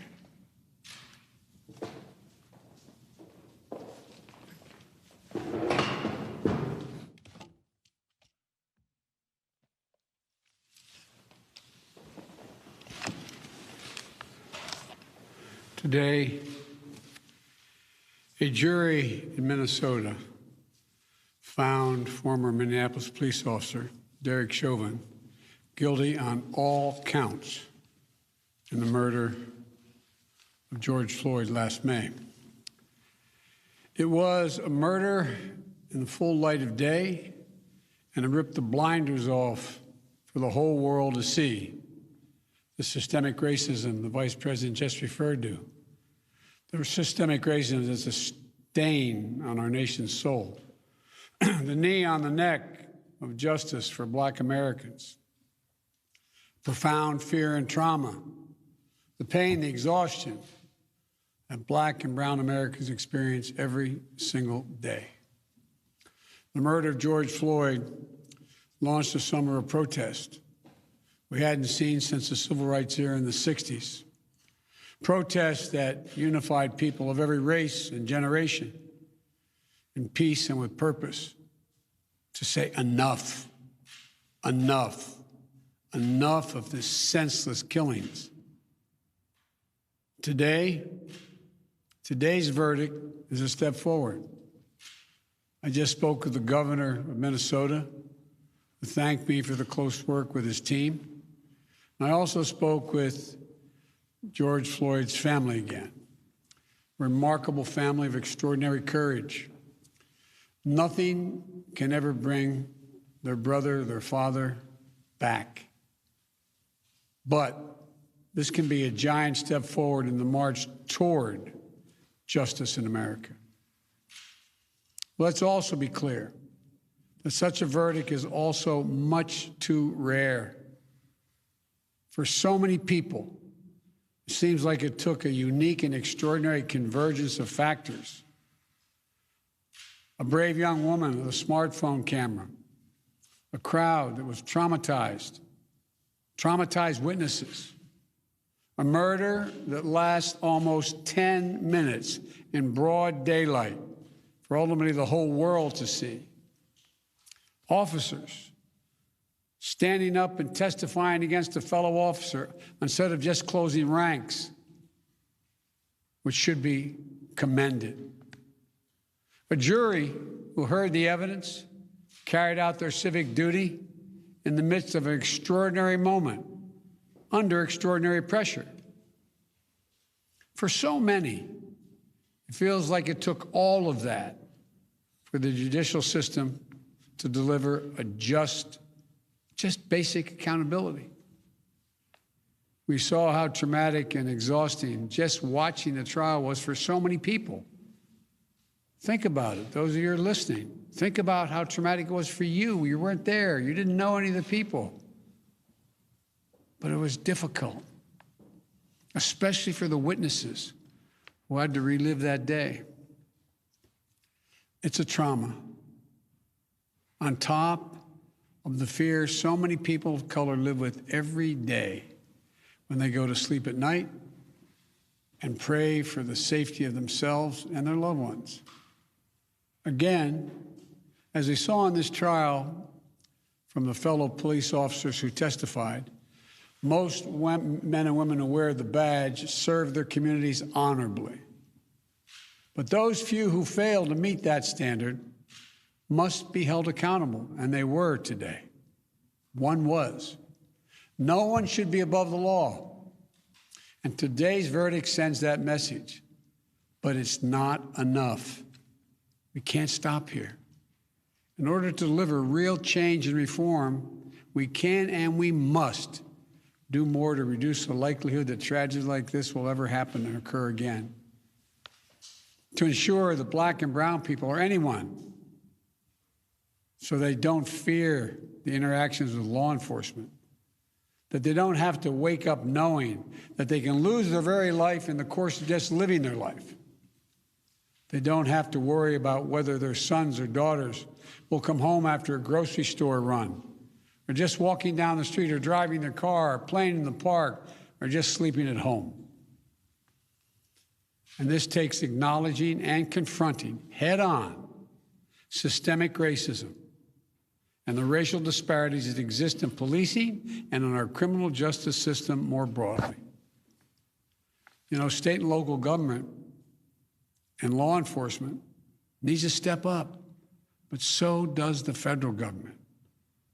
That's why I've appointed the leadership of the Justice Department that I have, that is fully committed to restoring trust between law enforcement and the community they are sworn to serve and protect. I have complete confidence in the Attorney General, General Garland's leadership and commitment.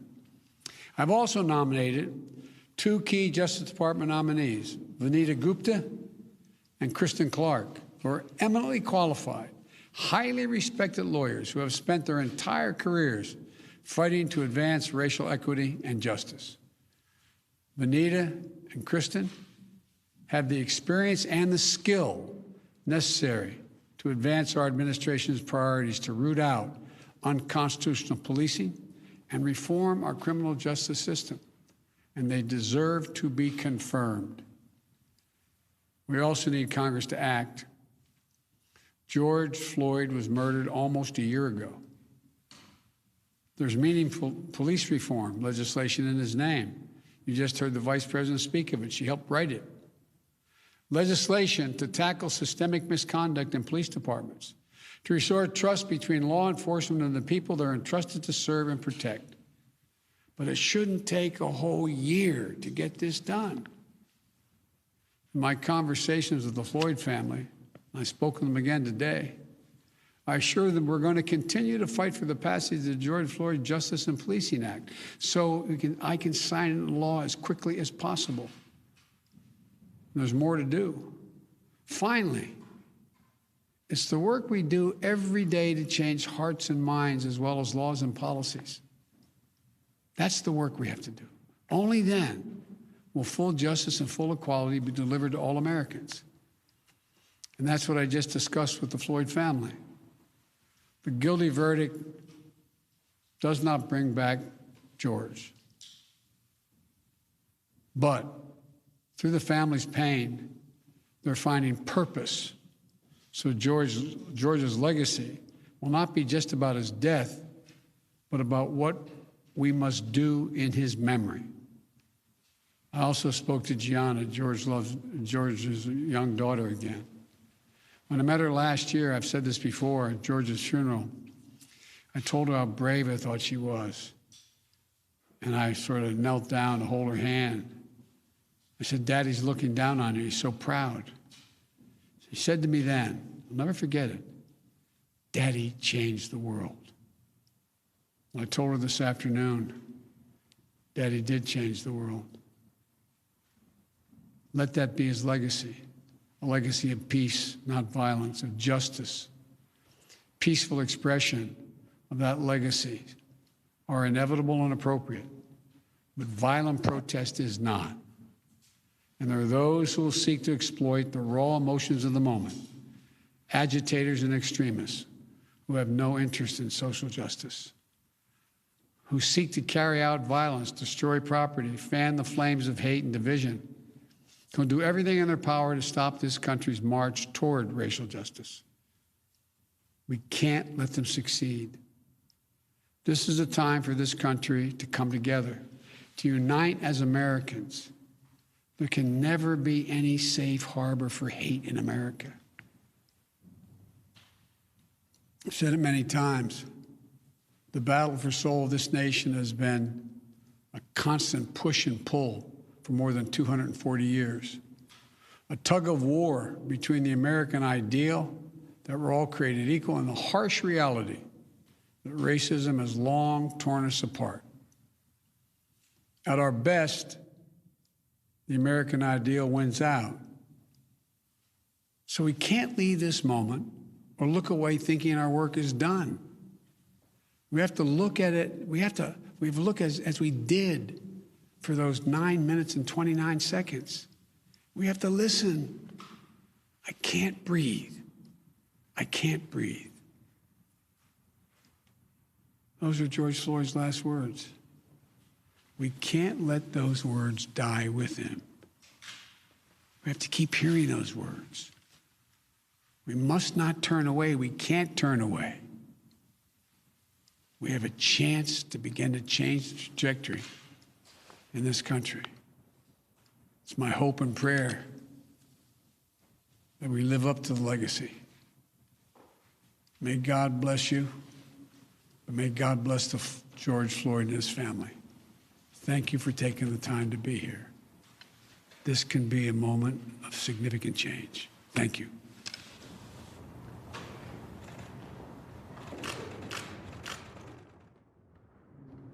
There's the president and co-president of the United States of America, both addressing the nation with essentially three messages. America is fundamentally evil and racist.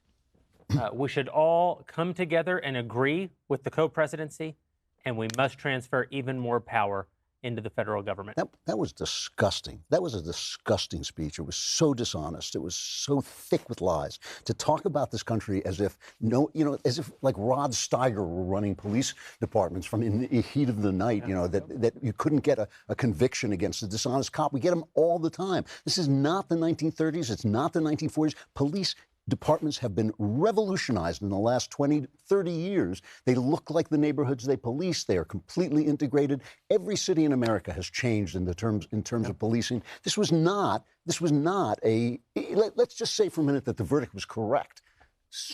So what? Well, it happens all the time. We get correct verdicts all the time. Both of those speeches were about how America is racist.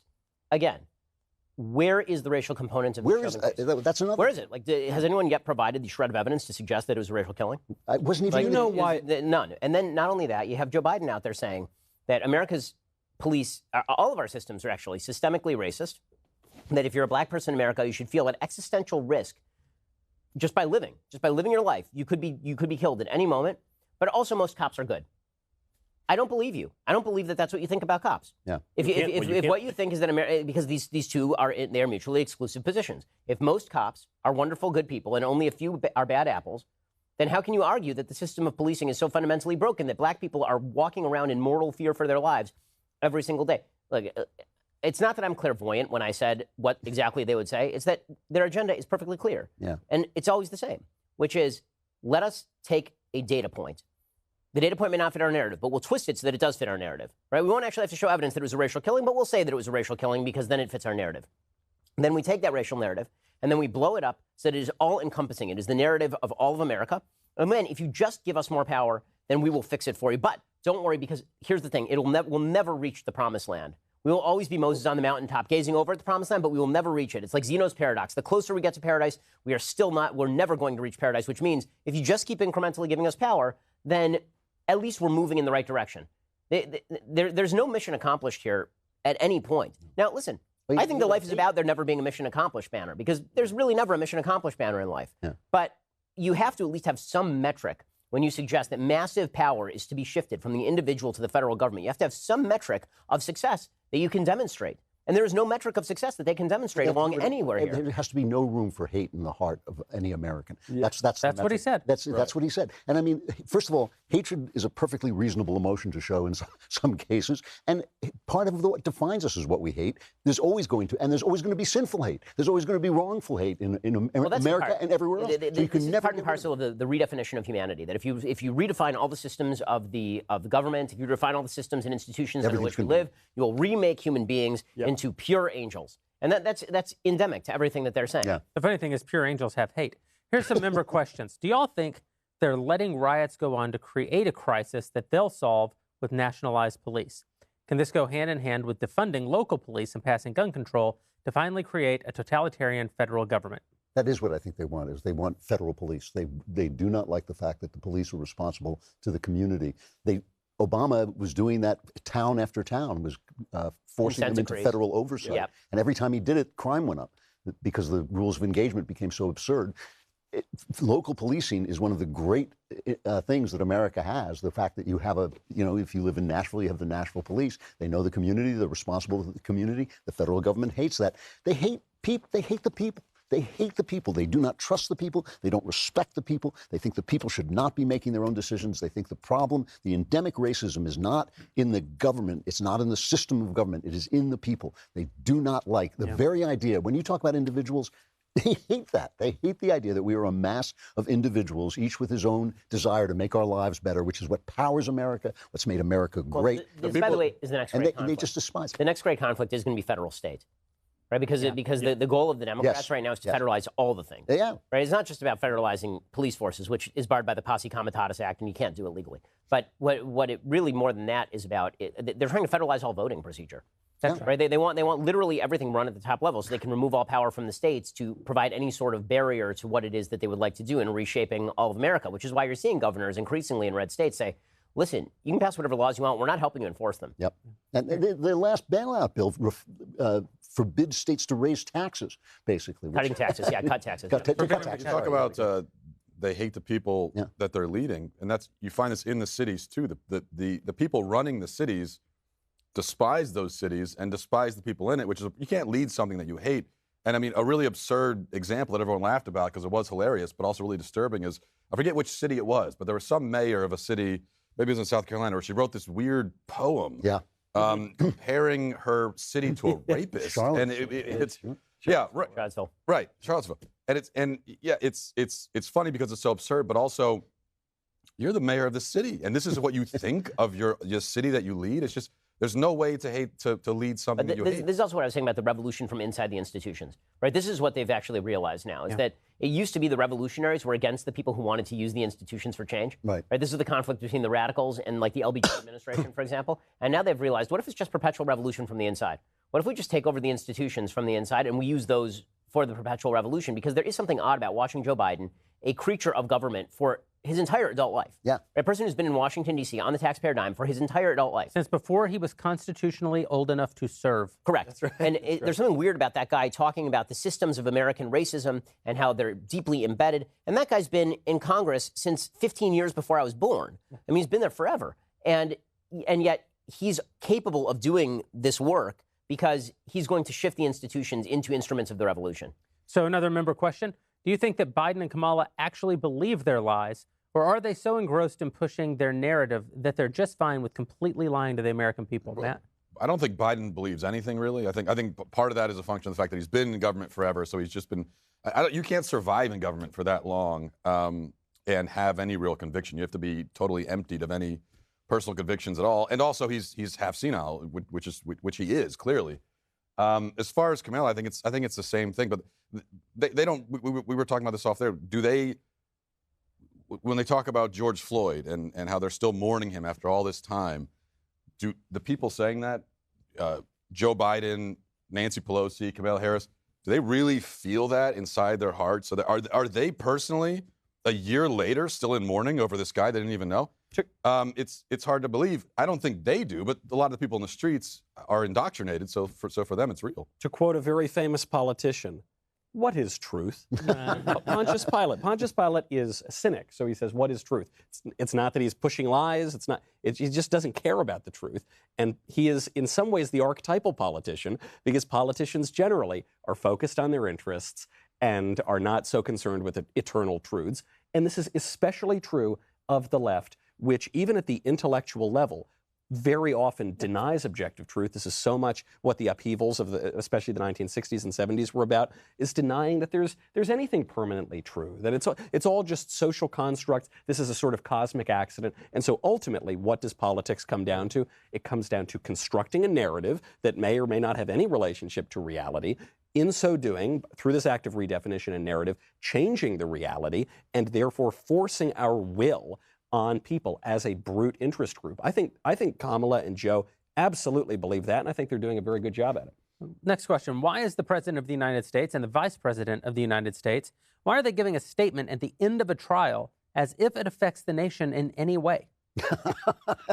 Well, that's Ben's point of it, really. This is an individual criminal trial. We have thousands of them every single day. Every single day. And it's not representative. This is the thing, when they were making movies against the war on terror, they would make movies in which American soldiers would rape, like, Iraqi women and things like that. And their argument would always be, well, this really happened.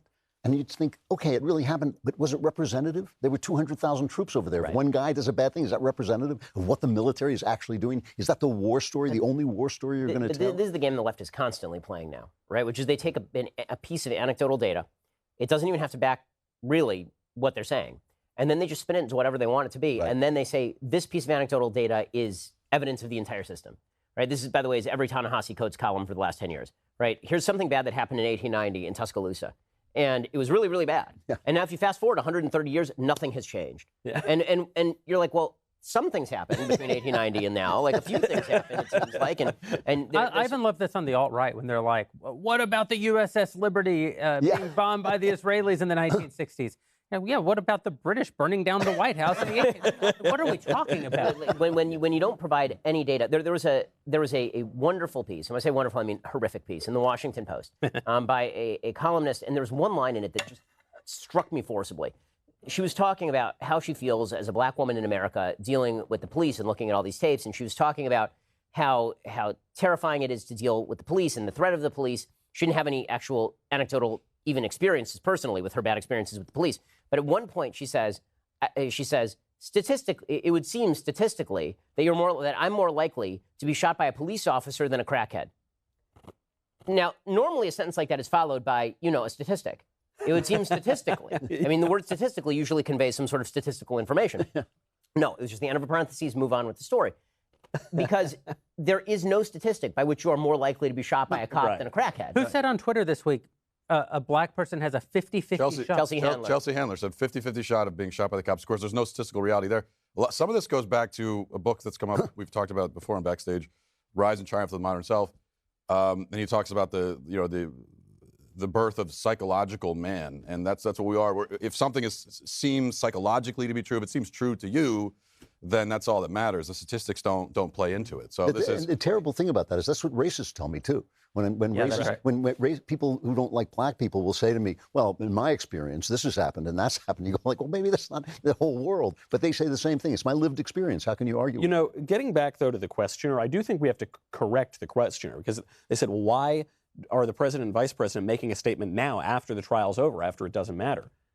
The president and vice president made statements before the trial was over, too. Right. Joe Biden made one this week and obviously pressured the jury. Joe Biden made a statement making it clear that he wanted a guilty verdict, and a few hours later, the verdict came. I'm not saying that those two things are necessarily connected, but I'm also not convinced that they're a coincidence.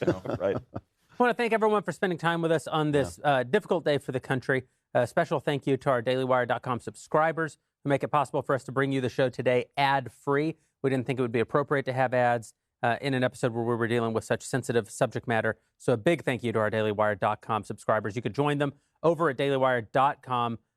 We talked a lot on this show about building community. We would love for you to be a part of the community that we're building at the Daily Wire. It's just our first step is creating this subscription platform where our members can not only interact with us, interact with our content, but more and more as our technology evolves, we'll be able to interact with each other. Obviously, it's going to take more than that. You need to create community right where you are, too. So right after you log into dailywire.com and become a subscriber, go talk to one of your neighbors. Go back to your church.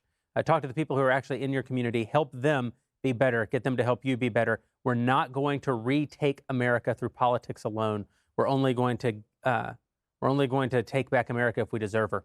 And we only deserve her if we fight the battle against actual original sin, the sin that is within. We'll be seeing you guys next week for the President's State of the Union address. And, of course, these guys. These guys will all be seeing you right back here tomorrow. We're so excited. Yeah. Thanks a lot.